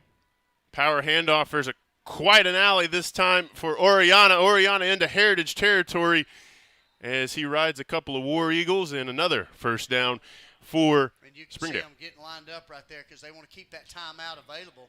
With a minute 17, they'll just line up in the same formation, probably run the same play. Clock starts. Efficient offense for the Bulldogs. Another strong and efficient run and another first down for Springdale as they're starting to stack them. Yep. So they'll just line up same formation. And, we used to call it hurricane. Just hurry. Let's go, hurricane, and just keep moving. Hader, RPO option, going to keep it himself. Runs downfield across the 10 to about the 8. It'll be first and goal for the Bulldogs. And now you got just right under a minute right there. Now I think you can kind of line back up and slow down a little bit. Yeah, you can kind of, you're going 70 on the interstate. You can come down to a 45, but it'll be a flag. And here's why I say that. You got your receiver not set up on the line. He's trying to ease up while Carson's snapping the football right there. So it's just, don't cost yourself. Don't beat yourself. Yeah. Don't beat yourself right there. You're inside a minute. The clock is not going to be a factor, I don't think, here. Well, first and goal from the Heritage 14. Clock will run 50 seconds to go in the half. Hader hands off to Oriana. And Ransell gets a couple, makes it a long second and goal with 40 seconds to go in the half. I think Carson would have probably liked to have pulled that one right there, yeah. Again, another power read. Oriana turning and burning down inside the 5 to about the Rogers Heritage 4 or 3 yard line, 20 seconds. So you have to go a little bit quick. Third and goal. Of course, well within A.J. Woods' range. Hader cuts it back, fights for the goal line. No signal. Looks like he's going to be down at the 1 with 10 seconds. Call timeout right here. Clock is still rolling. They haven't stopped it. They finally do with 6 seconds. I imagine they might put a little bit of time back on for Springdale. And now, Coach Johnson, you got to make a decision. You want the 3 or you want the 6? I'm going 6. My mindset is score, and I know Coach Hobbs well enough. He's a linebacker. He's pounding it right there. He's getting 6. And that's I would, and they're going to bring in some big guys up front right there. You see that? You can kind of see some guys moving around, and they know that. But hey, just line up, do what you do, and I think you're going to be fine right here. Like I said, you got a 230-pound back, Orlana. You've got Wilder at 215, 216. It may be one of those where they lead each other into it, and you got a lot of weight right there trying to go at it. It may be Carson under center and just kind of pushing through as well right here. Depends on – it looks like he may be going under center right here, so we'll see. That may be the old tush. Tush, yeah. We'll see. Under center, Hader, a whistle and some laundry. Looks like we're in motion. All right, that's what they're going to call. So it will move the ball back to the 6. And I think he's probably going to kick it here. Yeah. And that's probably with 5 seconds Yeah, left. you take it's not a guarantee, but you take the better shot to score. Points. Yeah. And that's a situation right there. Maybe not in this game, but later on could cost you. Mm-hmm. See, those are things right now. You go back to 5 seconds, and we got to get that corrected. Well, Woods back out for another field goal attempt. Snap down, handled, kick is up, and good as A.J. Woods extends the lead for the Bulldogs at the break. It will be Springdale 20, Rogers Heritage nothing. We'll take the halftime break as well. You're watching Springdale Athletic Foundation TV. Food that is fresh, full of flavor, and all for a good cause can only come from Tacos for Life in Springdale. Enjoy delicious tacos for a cause. When you buy a meal, Tacos for Life donates the proceeds to provide a meal to starving children. Download the Tacos for Life app for ongoing promotions and free food for our friends right here in Springdale. Great food for a great cause. Tacos for Life, 1210 JTL Parkway in Springdale. I'm Jason Jones, principal at Springdale High School. Thank you for making an investment into the future of athletics in our community of Springdale. We support the Springdale Athletic Foundation because they care about our student athletes. Thank you for supporting the Fuel and Feet program. I am Paul Gree, principal at Harbor High School.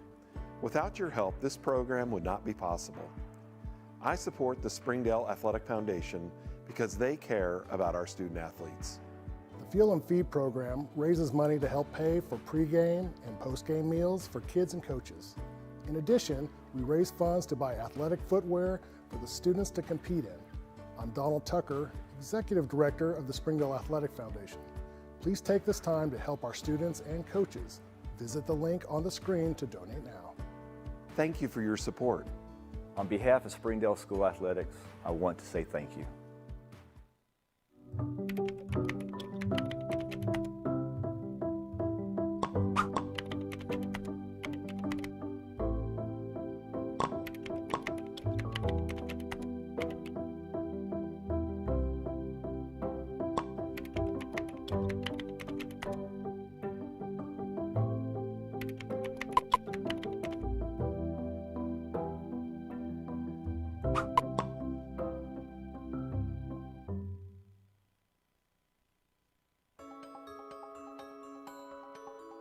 Ozarks Go from Ozarks Electric Cooperative is leading the fiber revolution, connecting the divide with high-speed broadband access to close that gap. From cloud to cloud, post to post, from downtown to way out of town, to connect our customers to a world of blazing speed and access to absolutely everywhere. It's our customers connected. Thank you for supporting the Fuel and Feet program. I'm Cassie Lloyd, the head volleyball coach at Harbor High School, and without your help, this program would not be possible. I support the Springdale Athletic Foundation because they care about our student athletes. My name is Brandy Davis, girls basketball coach at Central Junior High. Thank you for donating to the Fuel and Feet program. I support the Springdale Athletic Foundation because they care about our student athletes. The Fuel and Feed program raises money to help pay for pregame and postgame meals for kids and coaches. In addition, we raise funds to buy athletic footwear for the students to compete in. I'm Donald Tucker, Executive Director of the Springdale Athletic Foundation. Please take this time to help our students and coaches. Visit the link on the screen to donate now. Thank you for your support. Thank you for your generosity. Joe and Larry here with Sam's Furniture. We just wanted to thank you for your business and to let you know that your purchase helps serve so many people. That's right. The culture here at Sam's is to love and serve others in our community and around the globe. So when you buy at Sam's, part of your purchase goes to support one of the many organizations we partner with. You enable us to invest in our children, teachers, veterans, development in Africa, and distributing wheelchairs to those in need around the world. You are a part of this. So from the Sam's Furniture family to yours, thank you. Hey Northwest Arkansas, Lara here at Sam's Furniture. If you're looking for new furniture, we have over 170,000 square feet selection at everyday low prices and same-day delivery available. But the best part is that we love to serve our community. So when you buy at Sam's, part of your purchase goes to support one of the many amazing organizations that we have been blessed to partner with. Serving others, especially those in need, is our culture here, and we hope that you'll be a part of that too. Arkansas's largest furniture destination, get it at Sam's. I'm Don Strubing. It's because of the generosity of people like you, we are able to fully support the Fuel and Feed program. For this, we thank you and appreciate your help. I support Springdale Athletic Foundation because they care about our student athletes.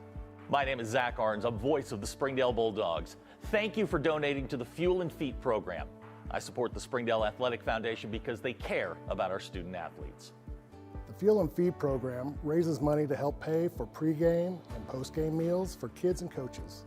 In addition, we raise funds to buy athletic footwear for the students to compete in. I'm Donald Tucker, Executive Director of the Springdale Athletic Foundation. Please take this time to help our students and coaches. Visit the link on the screen to donate now. On behalf of Springdale Schools Athletics, I want to say thank you. Thank you for your support.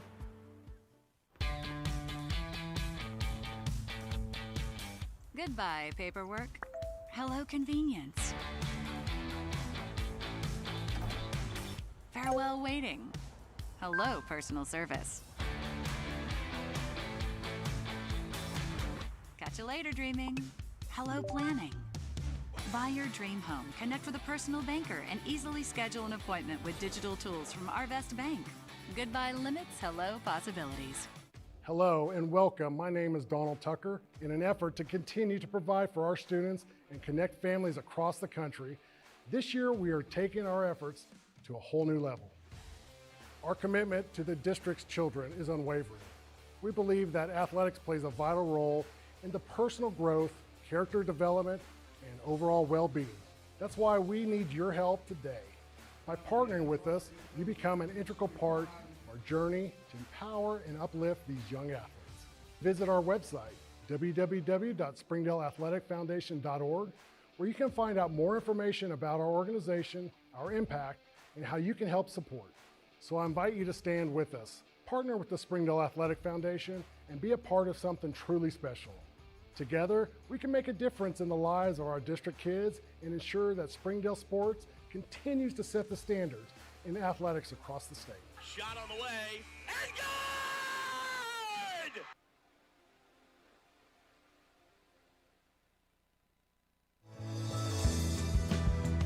Hi, I'm Mary Jordan.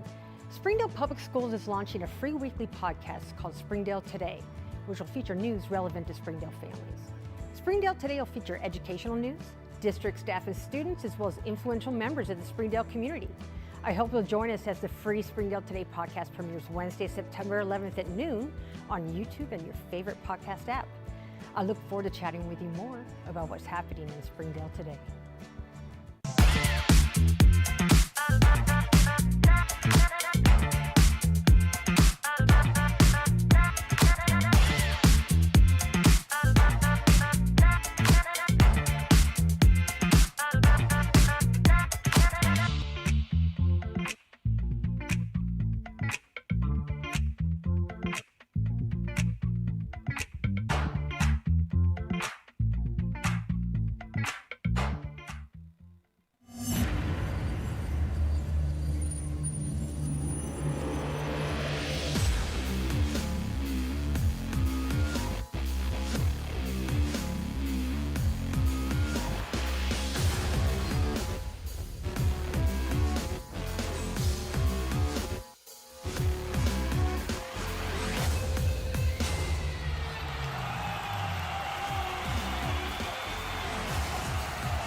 Great Depression, nothing came easy. But with just 5 cents, an old truck, and a load of hay, John Tyson and his family found a way to deliver quality chicken to other hardworking people. Today, Tyson continues to find new ways to help put a chicken in every pot. Because people deserve farm-raised chicken of the highest quality. At Tyson, we remain committed to this simple promise: to always keep it real, to always keep it Tyson.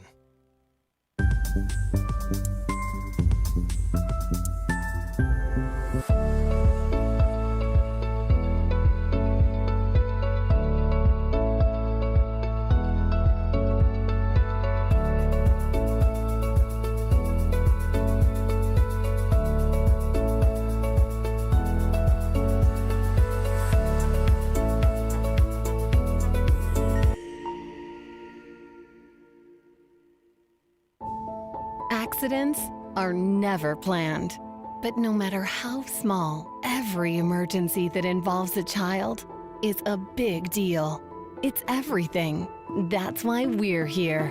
Arkansas Children's Northwest offers the only pediatric emergency room in Northwest Arkansas, with fast access, pediatric experts, and kid-sized care. Peace of mind when you need it most.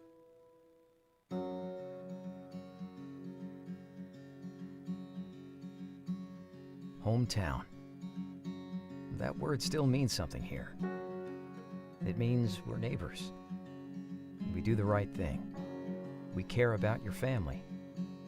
And you deserve the very best every time you walk in the front door.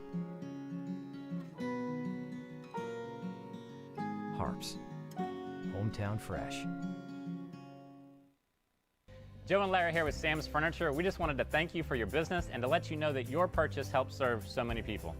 That's right. The culture here at Sam's is to love and serve others in our community and around the globe. So when you buy at Sam's, part of your purchase goes to support one of the many organizations we partner with. You enable us to invest in our children, teachers, veterans, development in Africa, and distributing wheelchairs to those in need around the world. You are a part of this. So from the Sam's Furniture family to yours, thank you. Hello and welcome. My name is Donald Tucker. In an effort to continue to provide for our students and connect families across the country, this year we are taking our efforts to a whole new level. Our commitment to the district's children is unwavering. We believe that athletics plays a vital role in the personal growth, character development, and overall well-being. That's why we need your help today. By partnering with us, you become an integral part our journey to empower and uplift these young athletes. Visit our website, www.springdaleathleticfoundation.org, where you can find out more information about our organization, our impact, and how you can help support. So I invite you to stand with us, partner with the Springdale Athletic Foundation, and be a part of something truly special. Together, we can make a difference in the lives of our district kids and ensure that Springdale sports continues to set the standards in athletics across the state. Shot on the way, and good!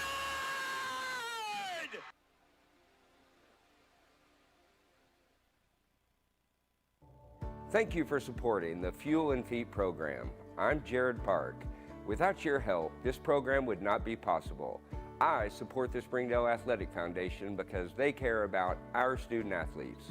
Hi, my name is Brett Hobbs. I'm the head football coach at Springdale High School. Thank you for making an investment into the future of athletics in our community of Springdale. We support Springdale Athletic Foundation because they care about our student athletes. The Fuel and Feed program raises money to help pay for pregame and postgame meals for kids and coaches. In addition, we raise funds to buy athletic footwear for the students to compete in. I'm Donald Tucker, Executive Director of the Springdale Athletic Foundation. Please take this time to help our students and coaches. Visit the link on the screen to donate now. Thank you for your support. On behalf of Springdale Schools Athletics, I want to say thank you. What's the only thing better than ordering your Whataburger favorites right on your phone? Earning free Whataburger while doing it. Download the Whataburger app to get started, just like you like it. Goodbye, guessing. Hello, confidence. So long, stress. Hello, security. Farewell, running to the bank. Hello, banking from anywhere. Get a quick view of your balance, block lost debit cards, and quickly deposit checks anywhere, anytime with the highly rated Arvest Go mobile app from Arvest Bank. Goodbye, limits. Hello, possibilities. Sometimes a dream car has nothing to do with horsepower or performance. My dream car is the one that gets me to my job every day. The one that lets me help a friend in need. I didn't think I had the credit. My credit score wasn't that good, but Car-Mart believed in me. They believed in me. My dream car, a 2016 Nissan Sentra. What's yours? America's Car-Mart. You keep the dream, and we'll keep you on the road. My name is Eric Burnett. I am the Assistant Athletic Director for the Springdale School District. I am so grateful for your donations to the Fuel and Feet program. I support the Springdale Athletic Foundation because they care about our student athletes. My name is Chris Wood, Assistant Athletic Director of the Springdale School District.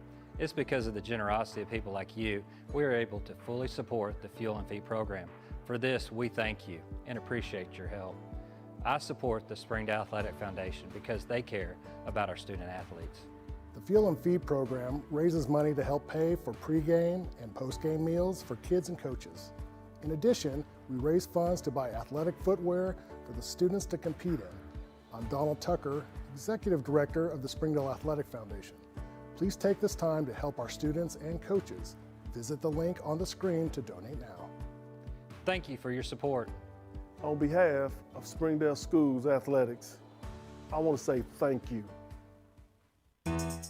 Food that is fresh, full of flavor, and all for a good cause can only come from Tacos for Life in Springdale.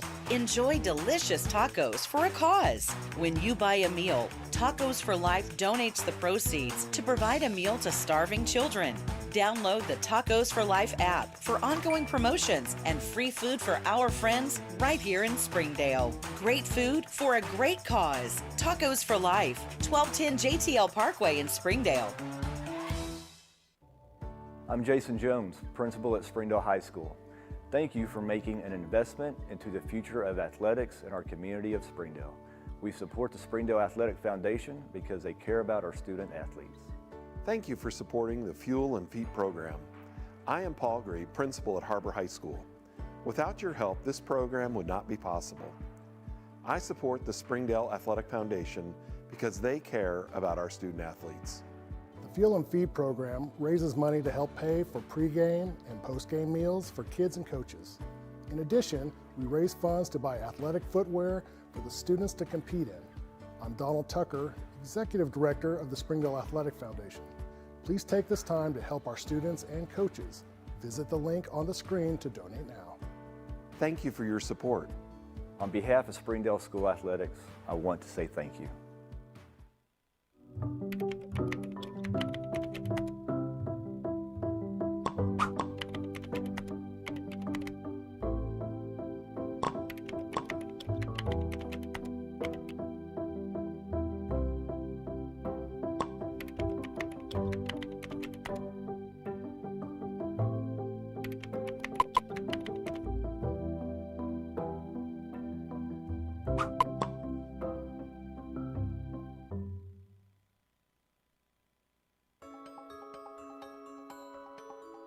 Ozarks Go from Ozarks Electric Cooperative is leading the fiber revolution, connecting the divide with high-speed broadband access to close that gap.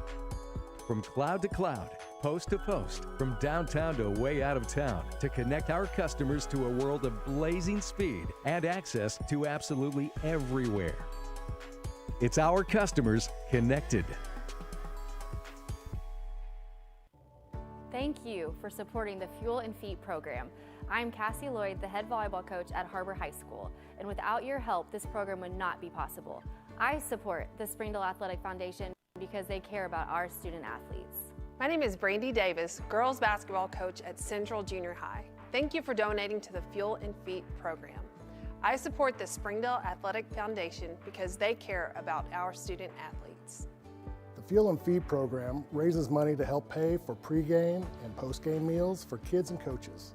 In addition, we raise funds to buy athletic footwear for the students to compete in. I'm Donald Tucker, Executive Director of the Springdale Athletic Foundation. Please take this time to help our students and coaches. Visit the link on the screen to donate now. Thank you for your support. Thank you for your generosity. Welcome back to David Gates Stadium on the campus of Rogers Heritage High School. Stephen Blackiston and Coach Robert Johnson with you at the break. Your Bulldogs lead 20-0 over the Heritage War Eagles. At 20, it's not 3 touchdowns and a missed extra point. It's a 2-touchdown night and 2 field goals for A.J. Woods, who's put a couple through the uprights tonight. Exactly, and then that last field goal, we're really short with 6 seconds left. We jump off sides right there. It kind of costs us, or snap infraction, excuse me. So, those are some penalties tonight. May not hurt us, but we talked about it in the break. And, later on in the season, those are things that when you go back and watch film on special teams, those are things there, not just necessarily special, but offense, that you got to get corrected. No, certainly. And while we have about 30 or so seconds before teams get back out for a warm-up, I see Springdale, you see there at the top of your screen, headed back out, Heritage on the other side. I want to get to a couple of scores from around the 7A West. As you can imagine, with the 2 fast-paced offenses, or time-consuming offenses, I should say, Springdale and Heritage into the break well in advance of the others. Rogers up 42-0 over Fort Smith Northside at the break, Bentonville up 17-7 over Harbor at about halftime, and I think the score that surprises a lot of people would be Bentonville West up 28-7 at about halftime over Fayetteville tonight. Right. Yeah. That's West can score some points, and Fayetteville probably thinking we're going to go in there and play the way we usually play, and Bentonville West is kind of putting it to them. And another score to report for the people of Springdale, I suppose. The other Springdale High School, Shiloh Christian, they just went to halftime with Greenwood. That one a tightly contested game, 21-18. Greenwood leads the way, just down I-49 from us or so. But we're just about ready to get back underway as both teams are in the warm-up period. Coach Johnson, first half now in the books. What were some things you liked, you saw out of the Bulldog offense, and things you didn't like? A couple of things that I did like was they were pretty consistent doing what they were doing. Here's what I kind of thought was really good is they're throwing. I think Carson, he only threw one ball that wasn't completed, or maybe two. So I thought that was good, and he threw them and hit them when we needed it at the time. Very timely plays. Things that I think we need to get corrected. We talked about the penalty snap infraction, a couple of penalties, jumping off sides there. So just some little things up there. I did like seeing the patience of the running backs, and we talked several times about how Wilder would get in behind Oriana and just kind of go. You got Oriana at 230 and Wilder at 215, so that's a lot of weight moving really, really fast at you. And like you said, those defensive backs, really I don't know if I want to make that choice right now. And so those are some things good. Defensively, you look on the other end of the ball, defense did a really good job. They kind of moved the ball, but when it came time to shut them down, they stepped up to the task right there and put them down, held them on down several times, and made them punt a couple times.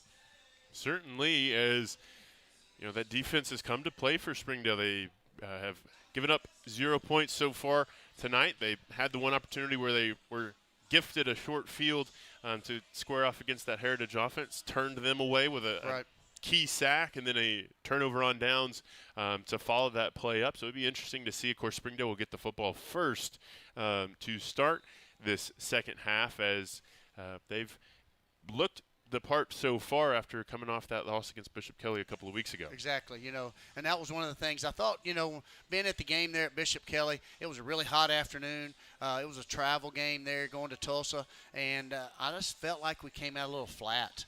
The players, I felt like they thought, hey, we're just go down there, to Tulsa, we're going to win and we're going to come back. And I think Bishop Kelly kind of stepped up and said, hey, it's not going to happen that way. And our kids were just kind of flat that game. So having that week off after that, coming back, kind of put us back in our place, kind of humbled us a little bit. Coach Hobbs and his staff, I've enjoyed, loved being, in that culture. Coach Hobbs does a great job, and like I said, he's a linebacker by mindset, and I love that, and it's, hey, we're going to get after it, and his coaching style is, I'm all in, I'm going to coach as hard as I can coach every single rep, every single play, every single day, and the coaches kind of fall suit into that, and it kind of trickles down into the junior highs where we're at as well, and it's just that culture. And the kids are kind of absorbing that, and that's kind of what we teach. We breathe it, and we live it. So it's kind of fun to be a part of. Certainly, and, I think if you're a player, if you're a coach, the worst thing that can happen after a loss is having a week off. I feel like you want to get back out there. You want to get back between the white stripes and avenge it or deal with it. And Springdale's had a week to let it marinate, and they've so far executed highly against Heritage. Here's something with it. 20 they're down. I'm telling the front line, watch the ball, look for onside right here. Not that they would, but, these are games where you got to be ready for anything, and you can kind of see our guys, the front line's looking. See? Yeah, Heritage tries to get cute, fumbled, and we'll need to wait the indicator. It is a Heritage ball to start the second half. And that's, like I said, those are things that you got to be ready for.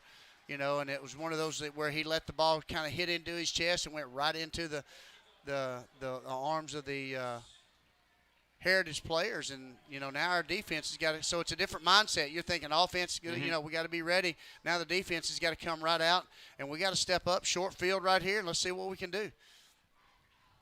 Well, it's going to be the wing tee to start for Heritage, as this is Braden Carroll if you weren't able to join us at the start of the broadcast, Heritage, 2 different quarterbacks. We'll see Julian Castaneda at some point in the second half. And a keeper this time from Carroll, and there'll be a handful of Bulldogs there to sniff that out. That was a great job right there by Yandel Sanchez, getting penetration up in there, and they were trying to fake the toss and run the quarterback keeper right underneath right there on the follow, and Yandel said, I don't think so, not this way. Well, first play of the second half, a 2-yard loss for the hosts. It'll bring up 2nd and 12 as Heritage will break the huddle with 11:30 to go. And you mentioned this, they're behind the sticks. You know, you mentioned this early in this offense. You don't want to be behind the sticks.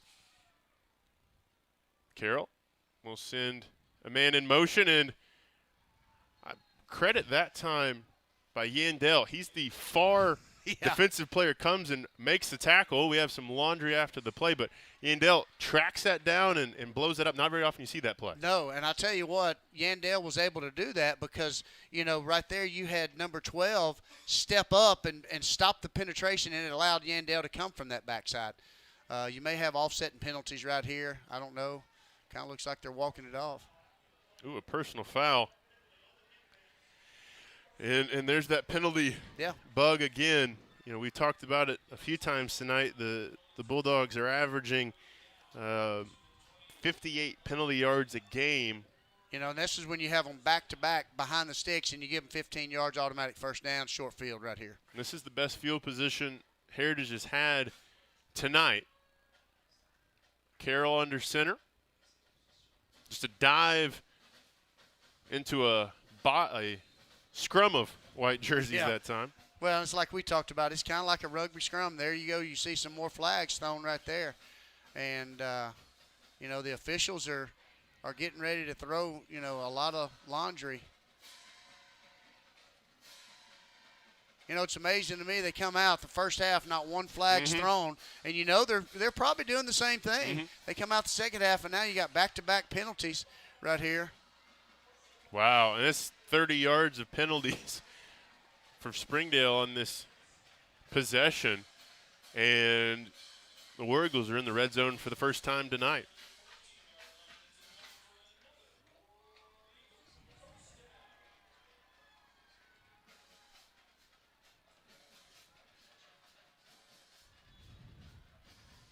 .45 to go, third quarter.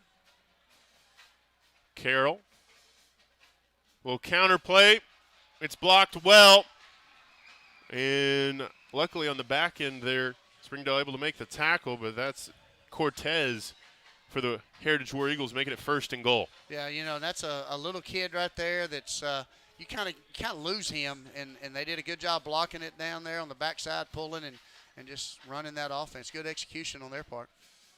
1st and goal, and this is a spot where the wing tee becomes extra dangerous. You have multiple ways you can attack, and there's that shift that we're talking about, and that's, you know, Coach Hobbs, when he was the defense coordinator here, was really big on that, and you never, you know, that close, and you get the shift real quick, and it makes them jump, and well, that's huge right there, because now it's on the 6-yard line versus the 1-yard line,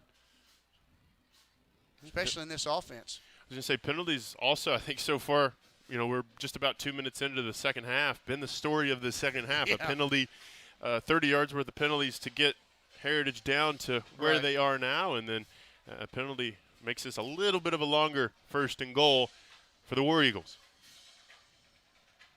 Carroll will send Gordon in motion. It's a pitch out that way. He fumbles the football. Easton Hahn. And Springdale is there with the football. It was almost like he tossed it and he didn't even look for the ball. It's kind of a weird miscommunication on that offense. And obviously Easton Hahn's right where the ball is, and he gets down on the ball. Huge turnaround of events right there after, like you said, back-to-back 15-yard penalties. They get the counter, you know, we make a tackle and put them back in the huddle. And, you know, if you put an offense in the huddle, anything can happen. Well, a gift from the Springdale defense to the offense as Carson Hayter and company will get back underway. Right up the middle. Oh. And a shoestring tackle will bring Wilder Larice down in the defensive secondary.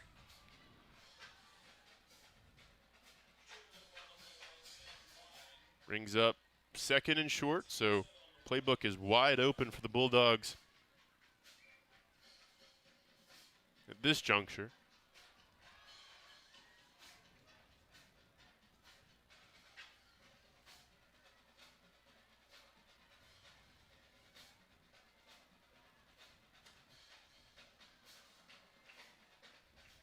And a hard-fought run that time for Springdale, be enough yards for the first down. Yep. You know, those are probably a pull, you know. But, like I said, when you got backs like Wilder and you got Oriana in there, I mean, they can make a no gain into 2 or 3 yards and pull somebody with you. Yeah, they can get you 3 if you need 3. That's right. Well, moves the sticks and keeps the clock rolling. We're down to 9 minutes in quarter 3. They got about another minute for the middle Still 8.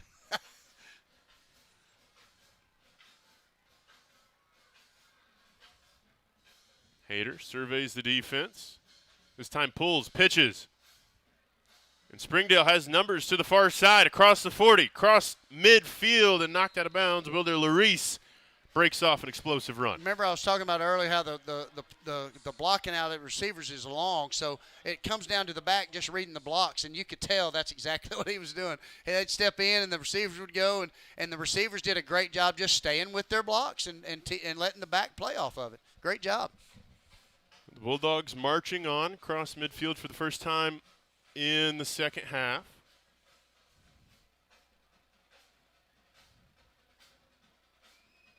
Scored 2 touchdowns early.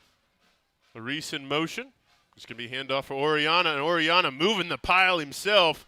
Gets it across the 45 down to the Heritage 43.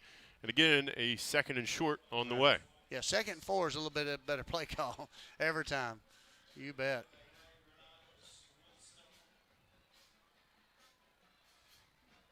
Bulldogs look to the sideline for the call. And you look at Oriana and you look at Larice coming into tonight. Rancell's averaging about 55 a game in yards, and Wilder about 110. They're, I would say, certainly on pace for their averages tonight. It's going to be another handoff to Oriana. He's met by a couple of War Eagles at the point of attack, and we'll say that's a no gain to bring up a 3rd and medium. Yeah.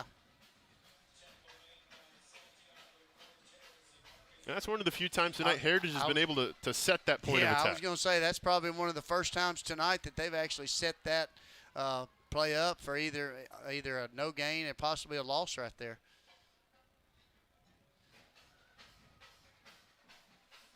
I think here's what you'll see. You're going to see this time probably a give with a pull right here, or probably a run. I think so.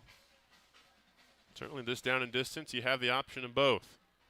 Speed option out, pitched, fumbled the pitch. Ball's still not handled. Hayter can't get to it. There's a scrum on the far side, and the indication looks like it's Heritage's football. That thing was bouncing around like a greased watermelon. It was. I mean, I think there were 3 different white jerseys that had a chance to get it, and they ended up on it. And that's the tricky thing with football, a little different than the other sports. That football is not a perfect. It's not a perfect. It's oblong and it bounces in many different ways, and that turnover will send the Heritage offense back out. Another promising drive, kind of stalling out for the Springdale Bulldogs. Yeah.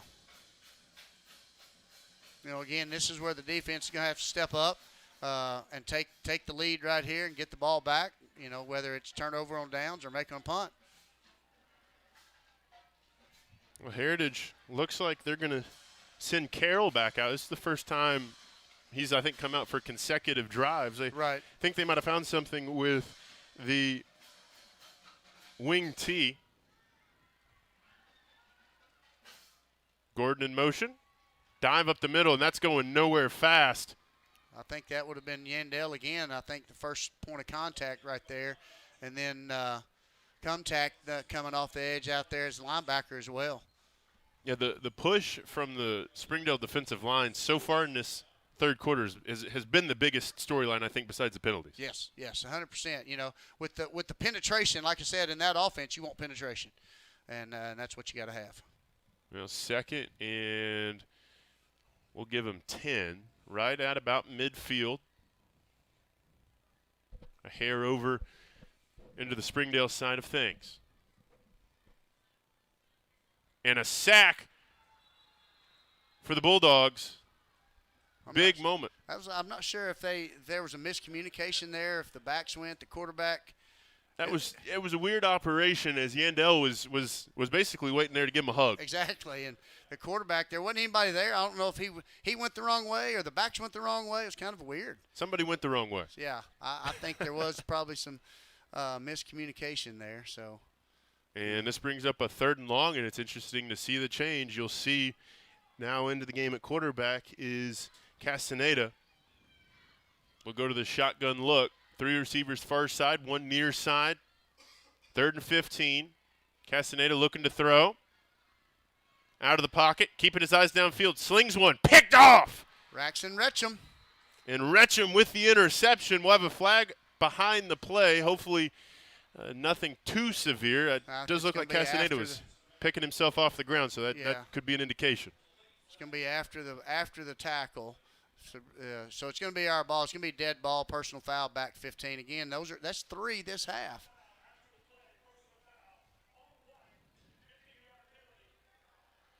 You know, those are things as a coach that you don't like. And I know Coach Hobbs well enough to know he is not very happy with that right there, because that's not taught. That's not, it's not tolerated. And we're out there to play football, and I know that's being coached on that sideline over there. Yeah, that's something my dad would say. That's why coaches turn gray. Yeah. those are the plays that'll do it. Just in this quarter alone, that's 45 yards worth of personal fouls. Right. You know, those are things that in a big time game that'll lose you the game. It'll cost it 100%. After the penalty and the interception, Springdale's offense will come back out. Basically, this quarter's been played in Springdale's end of the field. Hayter just going to take the safe handoff. Strong run this time. Still churning and burning. Carrying Heritage War Eagles is Rancel Oriana, and Springdale right back into Heritage territory. Exactly. And that's where when a back like that's moving the football, he's hitting those secondary backs back there in the back like we talked about early on. And that's tough for a corner or safety to have to tackle 230. It's like trying to tackle an oak tree. Well, 1st and 10, under 5 minutes to go in quarter 3. Neither side has found the promised land in this 3rd period. Another give to the middle. Larice stood up at the line of scrimmage, and looks like the official is going to give him the original line of scrimmage. Yeah, that was a play there. You know, you never really want to see a back try to bounce it to the side like that. Sometimes early on they'll jump, stop, and go, but that time he hit the point of attack and then kind of tried to slide out, and there's no blocking out there for him. And that's one of those where you just try to get in there and try to get a yard or two, and we'll go to the next down. It's never good when you see the numbers on the front of the jersey and not the numbers on the side of the jersey on a play like that if you're up here in the press box. Yep. Well, nearing in on 4 minutes. Springdale going to have 3 receivers in the pattern. Hayter to throw.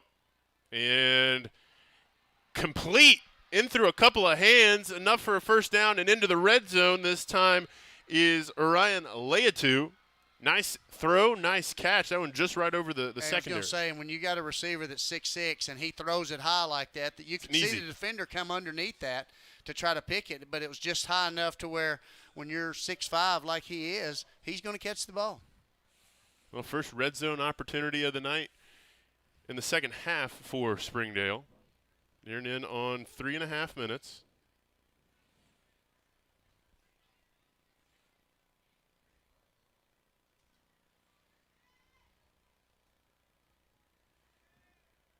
Hayter and Larice in the backfield. Oriana's the up back. They give it to Wilder. Wilder has a block. Looking for the end zone. Touchdown. And Wilder Larice just followed his escort, Oriana, there for 6 points. Yeah, and like I said, they've done that several times tonight, and you could kind of see right before the play, you saw Oriana go up and kind of tap him like, come on, let's go. And, when guys are doing that, it's really fun to watch, and they're unselfish, and that's good. 6 more points on the board. And we'll see A.J. Woods again, a flag first. They'll probably decline it just so they don't have to move. They'll keep it there. So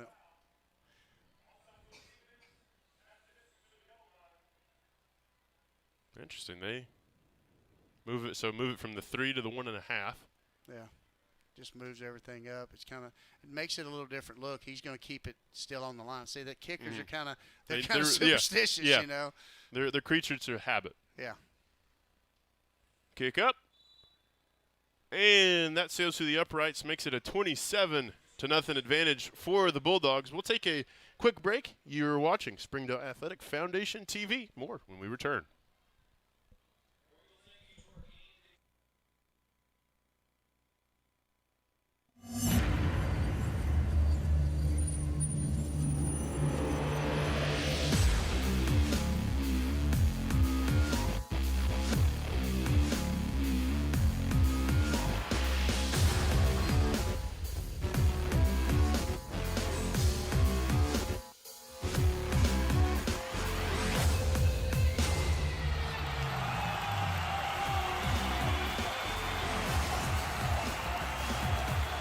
Welcome back after the Larice touchdown scamper. Again, 27-0. The Red Dogs lead the way. Score to update you on into the third quarter now. Bentonville West up 31-7 over the Fayetteville Purple Dogs as AJ gets us back underway. This one will be returnable. Heritage has had some success with the returns. War Eagles make one Bulldog miss and still fighting. Yeah. Not too sure he stepped out of bounds there, but that will be another good return for the War Eagles. That was Isbell on that return. But I was going to say that West score, 31-7, of significance. That's the next opponent on the docket for Springdale. You know, obviously want to take care of business tonight against Rogers Heritage, but interesting to see, looking ahead, West going pound for pound and then some against one of the, true blue bloods of the 7A West. Yeah, that's exactly right, because, Fayetteville's always been that blue blood kind of barometer tradition. Yeah. Mm-hmm. And West is a team this year that's shown they can put points on the board. Castaneda back in at quarterback.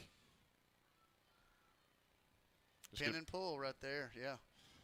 And Gordon scampered forward for a few as have an injured Bulldog behind the play. I think he's got a cramp. That's Yandell. I mean, Yandell's been running all over the place, so I wouldn't blame him if he did have a hamstring cramp. I think maybe. I don't know. We'll see. Yeah, we will see. Be an official's timeout either way. 2:57 to go in the third quarter. As take a look around the rest of 7A West. Rogers is up 45-0 now over Fort Smith Northside. Bentonville and Harbor still in a close one there, as it'll be second down and 7 once play resumes here at Rogers Heritage. Of course, this tonight, Heritage is homecoming. Next week, I believe, also homecoming for the Red Dogs. So that should be, of course, all the pageantry that goes with that. But yeah, I was going to update you. Bentonville 17, Harbor 7. That one just underway or so in the third quarter down in Westdale. Yeah, you know it's a cramp. They make them walk off backwards, so they don't get the cramp back. And so, and we talked about Yandell getting, penetration and doing. He's exerting some energy and he's getting more playing time tonight. So those are things that are going to happen, and that's something where as an individual he knows I got to get in a little better shape because I got to be able to play because he's done a really good job for us up front. They'll get Yandell your sports drink of choice on the sideline, get him stretched back out and back out on the field. But we resume 2nd and 7. Heritage working in the shotgun. This will be a pass attempt. And great boom, job right by there. Shim Paul right there. I was going to say, Shim was waiting on Evan Gordon to get the football. Read that one all the way, and that's right back at the original line of scrimmage. So 3rd and 7. The clock will go under 2.5 minutes in the third quarter. Yeah, that was a great job right there. Now it's 3rd and long. So you're probably expecting, you might see a flood route out of them, try to flood the zone there. Springdale, they'll make sure and keep it in front of them right there. And you might see a screen and go out on the edge outside. So just kind of see what they might want to come up with here. Well, Heritage going to have to go quick. 3 seconds, 2 seconds, 1 second. Just get the play off. There's your flood right there. Rolled out. We'll see if he caught it. Nope. Didn't. Doesn't look like it. As that one bounces off the turf here at Gates Stadium, and out comes the punt unit of the War Eagles.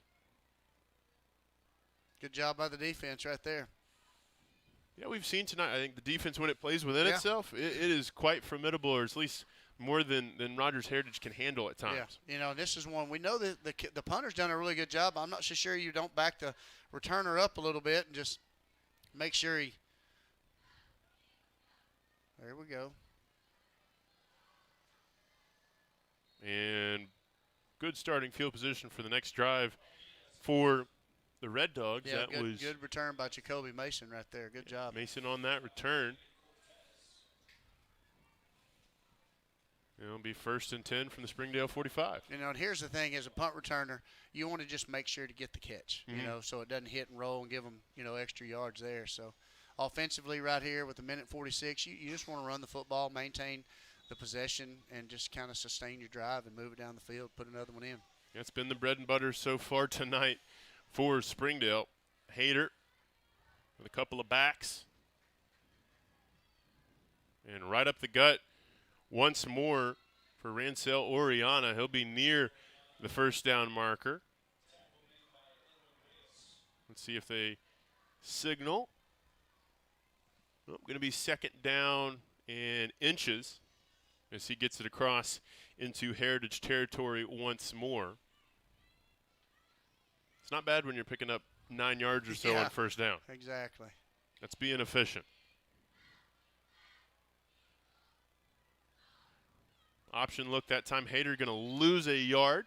Yep. Probably should have pitched it right there, and probably thought he could get underneath on that. And sometimes when you get the ball, and Carson is such a really good athlete, he wants to make certain plays, and sometimes you just need to just run the offense and let it come to you. And those big plays will come to him if he'll do that. He knows it. 3rd down and about a foot. As we have 45 seconds to go in the third quarter. The only score of the quarter was the Larice touchdown the last time Springdale had the football. Hayter going to operate under center, more of a traditional look. And power right up the middle. Who else? Big 34. Rancel Oriana picks up the first and then some as the Bulldogs march on into War Eagle territory. Yeah. That's just where they just line up, and it's man for man and say, hey, we're going to send 230 at you. If you can stop him, good luck. And the offensive line tonight, I will say, the offensive line is getting movement. That fire off, yes. Yeah, they're getting movement off the line here. You're going to see we're going to take the quarter here with 14 seconds left. And, I would say this quarter was a good quarter for us defensively and offensively as well. Well, the Bulldogs are going to take the quarter and take the lead into the final frame. Your score after 3, 27-0. More on Springdale Athletic Foundation TV when we return. During the Great Depression, nothing came easy. But with just 5 cents, an old truck, and a load of hay, John Tyson and his family found a way to deliver quality chicken to other hardworking people. Today, Tyson continues to find new ways to help put a chicken in every pot. Because people deserve farm-raised chicken of the highest quality.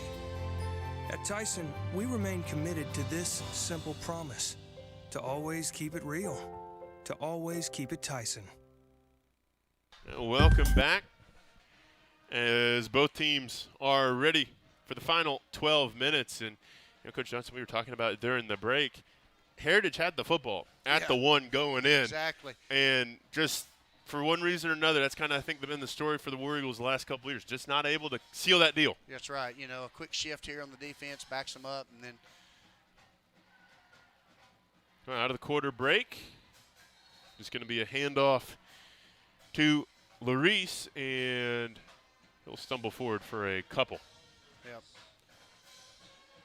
Like I said, you know, you've got two backs, one at 230, one at 215, and they're just mixing it up. Boom, boom, boom, boom. One's a little bit faster than the other. And then if Carson pulls it, I mean, he's by far the fastest kid they got. And then it's a different speed that they've got to catch up to there. And so. And Carson hasn't necessarily had to That's do it right. a lot tonight. He's done it a few times, Yeah. but that's been something. I'd be curious if he wants to go to it here, if the War Eagles are prepared or have been respecting it tonight. But all he has to do is turn around and hand it off to 24. Larice has the corner, and he will score another touchdown for the Red Dogs, as that one may be the easiest one of the night for Wilder. And if you notice, that was kind of the old traditional just stretch play there. You know, Carson reaches out, hand the ball right there, and just hands it off. And once he got to the sideline, it was pretty much he hit the corner. And like I said, with his speed, it's just a different level. Well, A.J. Woods going to come back out, as he'll attempt to make this a 34-0 advantage. No bobbled snap. A little bit of a fire drill. Heave towards the end zone, and that's incomplete. So, after that botched operation, 33-0, Springdale leads. We'll take a quick pause on the Springdale Athletic Foundation TV. Accidents are never planned. But no matter how small, every emergency that involves a child is a big deal. It's everything. That's why we're here. Arkansas Children's Northwest offers the only pediatric emergency room in Northwest Arkansas, with fast access, pediatric experts, and kid-sized care. Peace of mind when you need it most. Welcome back after the unsuccessful point after attempt. It's 33-0, as Springdale, barring something crazy in the final 11 minutes, I think safe to say he's going to get back into that left-hand column and get back to 500. Yeah, I think so too, and that's going to be good for them going into this next week. Good kick. And AJ will have another touchback. You know, that old adage is you can't go 2-0 if you don't go 1-0, and starting off on the right foot in conference play can set you up for something better down the road. That's exactly right. You know, you always got to win that first one. You know, you get your first conference win, then that puts you in the driver's seat of controlling your own destiny and not having somebody else have to win, there. And that's what you don't want to get into when you get ready for the playoffs. You want to be able to control your own destiny. And I think, that's been, Coach Hobbs, that's what he's been instilling. The goal, the standard of Springdale football is playoffs. That's right. Like we're going to be playing that second or third week into November. That's the goal, I think, at the start of every season now. And I think you're starting to see those foundations being laid, as a big tackle on 1st and 10 by a couple of Bulldogs, forcing Rogers Heritage for a loss of 2 on that Gordon end around. Yeah, and here's something too. You talked about 33-0. This is in Heritage and ours. You don't want to see tempers. You want to be smart, because here's the thing: if you get ejected out of a game, you don't play next week. Mm-hmm. And these are the things, and I just feel right now Coach Hobbs is probably telling them the same thing, because as a coach, you don't want to make sure. I don't care what they do. I don't control them. You control you. And do your job. Make sure you're playing smart football. Don't get yourself in a situation where it's going to cost yourself and your team. Don't be selfish right here. Certainly, you can't beat yourself. That's right. The other team can beat you, sure, but you can't beat yourself. Start there, start small. As looks like Springdale took the timeout. Yeah, I think Coach Hobbs is like, look, guys, when we started the second half, it was 45 yards of penalties. Bang, bang, bang, yeah. Of personal fouls, and now you're kind of starting to see maybe some words and some pushing and shoving, and he's probably telling them, guys, don't do it. This is, be smart, because if you get kicked out, you don't play next week. Yeah. Next week it's Heritage, West. It's West, and that's a much different level there. Yeah, the mountain only gets steeper from here in the 7A West. As looks like we're ready to get back underway.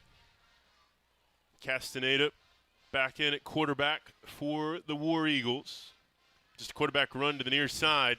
Looking for a crease. Castaneda picks up a few yards and steps out of bounds. We'll see where they spot it. be close to that first down. Looks like indeed it's going to move the chains. Ooh. I stand corrected. The chains started moving. Okay, now finally they do. The back chain was, the chain gang was moving before I think the officials were ready for him. Yeah.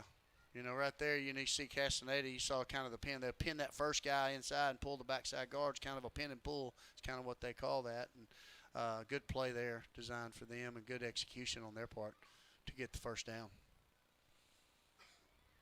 Clock stops with Castaneda going out of bounds at 10:43. Heritage will have 3 receivers the far side of the formation. We'll send a man in motion. War Eagles going to run that way, and wow, beautiful. Hahn. Hahn Wow. shot out of a cannon that time. Gosh almighty. It was almost like he knew the play. Yeah, he was in their huddle. Yeah. Golly. And that will make it 2nd down and 15 or so. You know, here you're looking for a screen, look for a draw. Just be smart, reverse, maybe a reverse pass.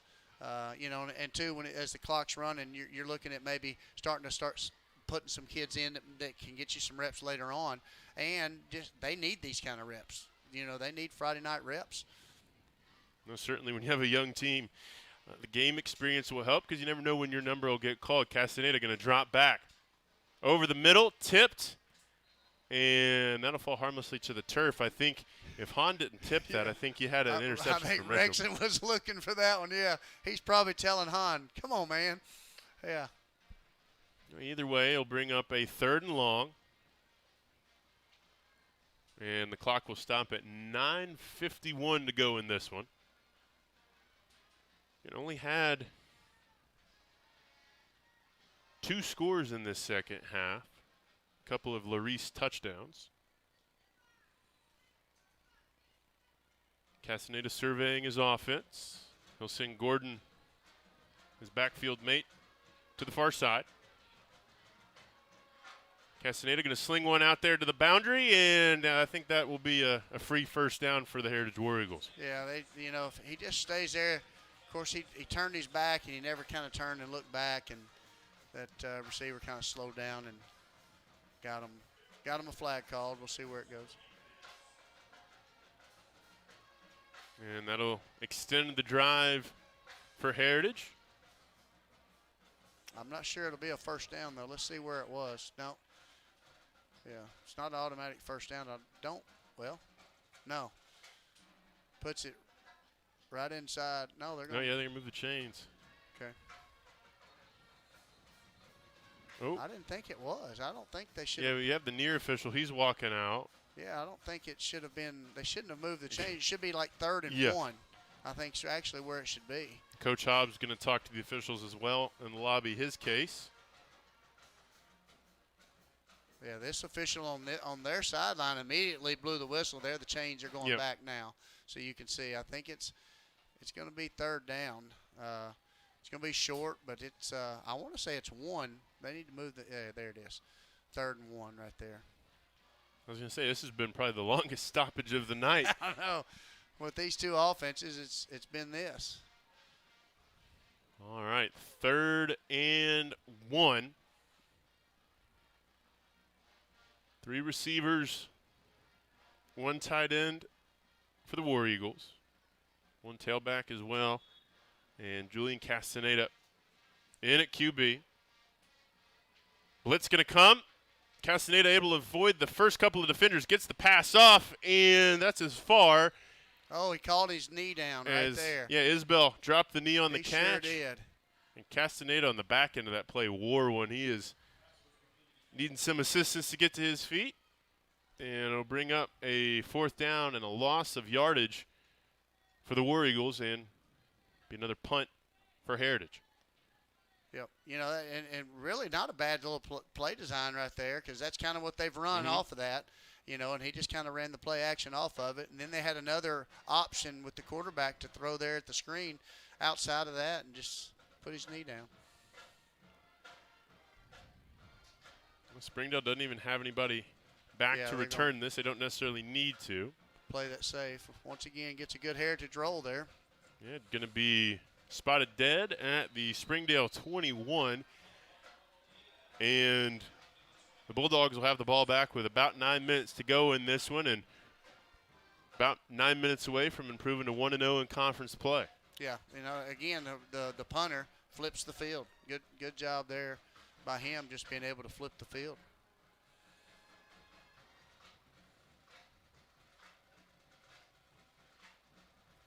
And we'll see also with this possession and the time left in the game if we start seeing some of those younger players on the offensive I think side. you probably will start seeing that.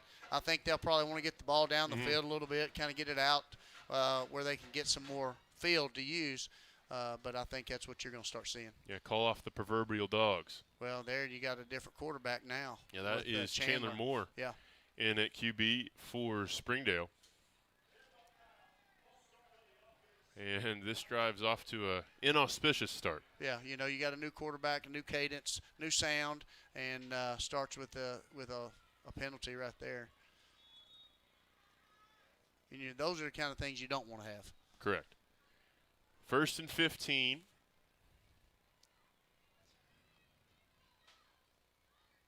This time, much better operation. Right up the middle again goes the Bulldogs, and they pick up the penalty. And let's say maybe a yard. Yep. Back to positive yards now. Yep, that was Wilder on 1st down. So it's interesting, this little wrinkle. You're keeping your main backs in, but Chandler Moore getting a couple of reps is, barring something crazy, he'd be the quarterback next year as well for Springdale. And you've got a kid that needs some reps at this offense. It's different, and it's a kid that is started out at that position. So the reps he can get, that'll be great for him. Yeah, and this really, you look at the other games this year is another awkward exchange. Yeah. That one blown up and a loss of a yard. I was going to say, you look at the schedule so far for Springdale, you really haven't had that opportunity to get somebody like Chandler into the game to get those important Friday night reps. That's right, and those are things that he needs. Those are things that will help him. Those are things you can kind of see Carson stepping out and they're talking to each other, and you like seeing that. That's leadership, and you want to see that out of both of those kids. Just like a while ago, you saw Orlana, kind of pounding on Wilder, like, come on, let's go, man. Follow me in, and that's what they did. Well, 3rd and 10, under 8 minutes left here at Heritage tonight.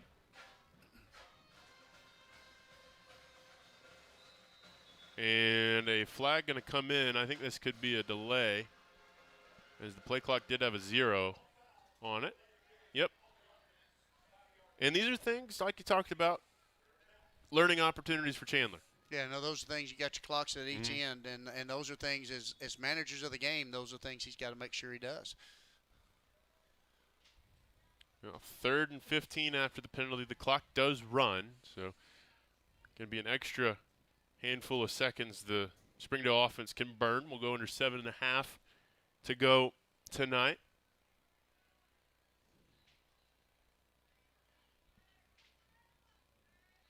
Nifty little play action screen set up and intercepted, as they'll give forward progress to Heritage at the Springdale 16. And we'll see if the defense can hold on to the shutout from here. Yeah, those are things you don't want to have happen right there. And, they try to set up a screen. It's something that you feel like as a coach is safe. At the same time, if it's not there, throw it in the ground, throw it, Live to play another play. 100%, and get a punt and move the field a little bit. Now you've given a team, not necessarily, with 7 minutes, probably enough to score, enough to win. But at the same time, you give them life, and you don't want to put your defense back out in this situation. Yeah, the defense has certainly done their end of the bargain tonight by leaving that 0 on the scoreboard through the majority of this game. It'll be Carroll back in at quarterback. This is an instant red zone possession for the War Eagles. Gordon looking for a couple of blocks, gets it across the Springdale 10 down to about the 9.5, and Paul in on the tackle for Springdale. Yeah, Jim Paul, he does a really good job. Like there, you saw Yandell getting up in there, hitting that fullback, and he's the first guy that get up in there and penetrate through there. Sometimes you get up too far, coach them to get to that heel line, and that gives them a chance. Hey, right there, I can make a play and still squeeze and make something happen.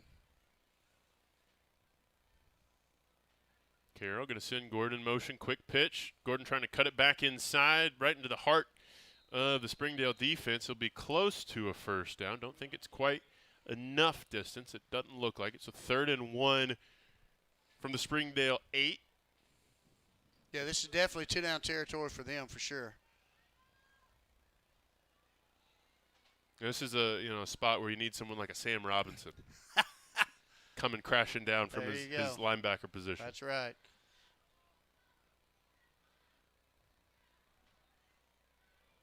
Carroll back under center. War Eagles methodically just taking time off. Going to be a play action opportunity, and Carroll just loses the football, and another red zone opportunity for the War Eagles turned away as the Springdale defense is putting some great tape tonight. And that was a great play call right there. They faked the dive, they roll out, and probably had a chance to throw it in the end zone right there, and he just dropped the ball. I mean, everything was great until he forgot about the football. That's right. Wow. Well, the shutout remains intact. 5:40 to go. As we'll see the second drive of the season for Chandler Moore. See if it goes a little better than the first. He'll be flanked by the law firm of Larice and Oriana.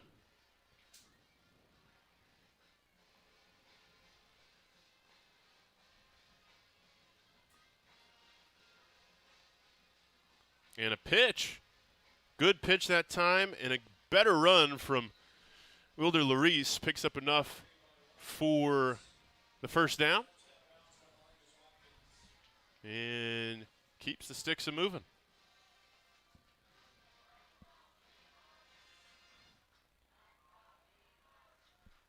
I'd say the only thing, if you're going to run the clock, I was going to say the only thing you might be picky about is maybe staying in bounds, but looks like he did. There was quite a long pause on the resumption of clock. Right. I think probably after we get this first down, I think you'll kind of start seeing maybe a back or two come in with a younger back here to get some reps for them.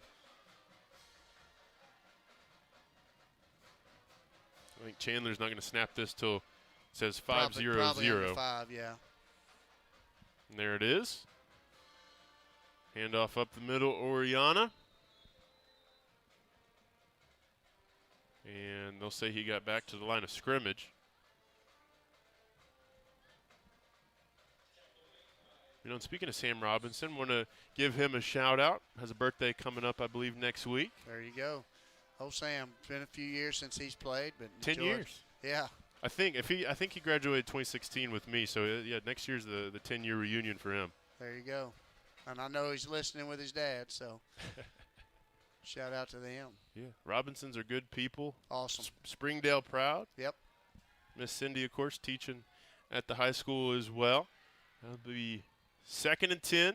There's a little bit of miscommunication. Chandler able to make some lemonade out of a couple of lemons there. That's right. And you got your youngest, Josh, as a coach. Yep. He's down in Texas now. So, yeah, they've got a family that loves sports. 3rd and 8, under 4 to go. Imagine this will stay on the ground to keep the clock a-ticking.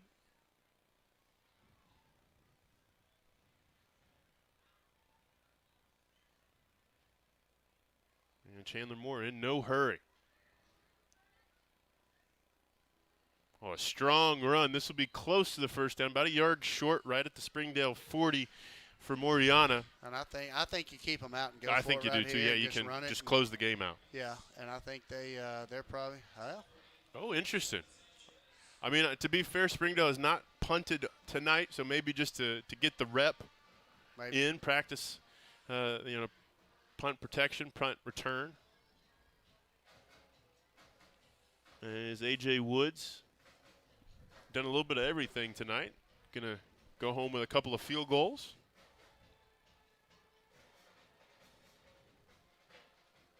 be his first punt of the evening, and it'll come with just under 3 minutes to go. High snap, AJ able to get to it. End over end kick. And that thing's just going to keep on rolling. Finally picked up. Heritage deciding to chance it.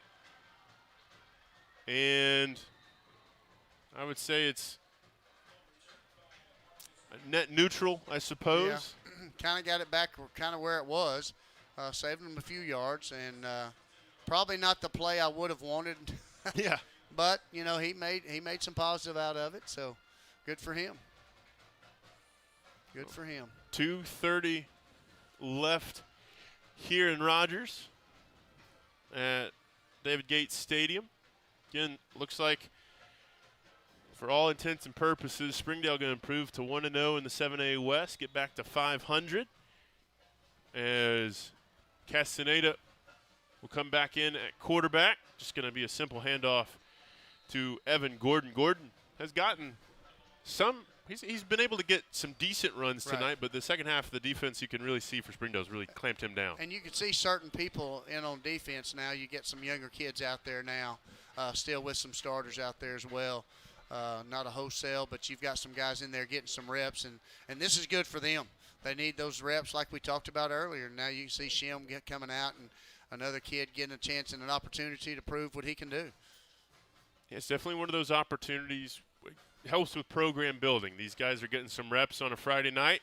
Gordon has it blocked down the sideline in a foot race, and barring a penalty, don't see one, Evan Gordon going to walk this one in as there goes the shutout with 1:45 left to go in the game. Yeah.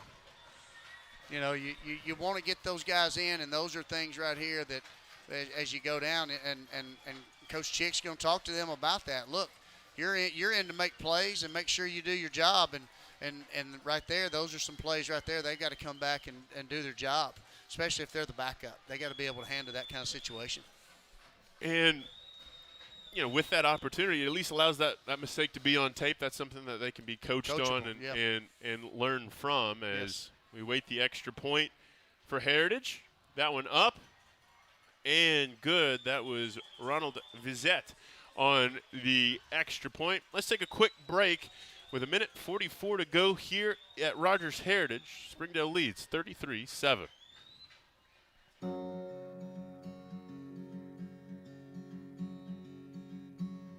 Hometown. That word still means something here. It means we're neighbors. We do the right thing. We care about your family. And you deserve the very best every time you walk in the front door. Harps. Hometown fresh. Oh, welcome back. As we get set to get back underway. 33-7 after the quick strike by the Heritage War Eagles. Evan Gordon with the long rushing touchdown. Wanted to give you an update before we get the kick. Bentonville West, who Springdale will take on next week at home, they're up 31-14 over Fayetteville. About 5 minutes to go in the third quarter there. As we will see here if Heritage can, I would assume, recover or try to attempt an onside kick. Already successful once tonight. That one through a couple of hands, but finally corralled by the Bulldogs. And with 1:41 to go, I think you can start to put your attention towards Bentonville West a little bit. Yeah, that was, you know, a good job right there overall. Defensively, I thought we played really, really well. And that was probably defensively what we needed going into the next week's game right there. I know they gave up the score there, but, you know, really, you know, as the ones, it's a shutout for them. And they improved some things. They, you know, had the ball going in to score, and they held them out, you know. So they played some big keys right here. You can see some other kids coming in, getting some reps now, too, some other backs. This is Chandler Moore again at quarterback. A handoff on 1st and 10 and just a couple of yards. And I think that's going to be something as well, you know, in this week of practice. The ones can kind of rib the twos a little bit, like, hey, man, like, you gave up the shutout. You know, and those are things that you can do, and you can also improve, and that gives them a chance to be leaders as well, too. Another score to update you from around the 7A West. Bentonville looks like they're going to improve to 1-0 in league play. They're up 38-7 over Harbor. Just started the fourth quarter a few minutes ago there. A little miscommunication, but Red Dogs able to survive as on the attempt. That's Kayan O'Connell, the backup tailback, running into Chandler there, but able to keep everything in front of him as the clock will hit 45 seconds. So we'll have probably the best play in football, and then victory. It's time to head to the locker room. Yep, this is one of those things, too. You just want to make sure everybody gets healthy, comes out of this game healthy and ready to go for next week.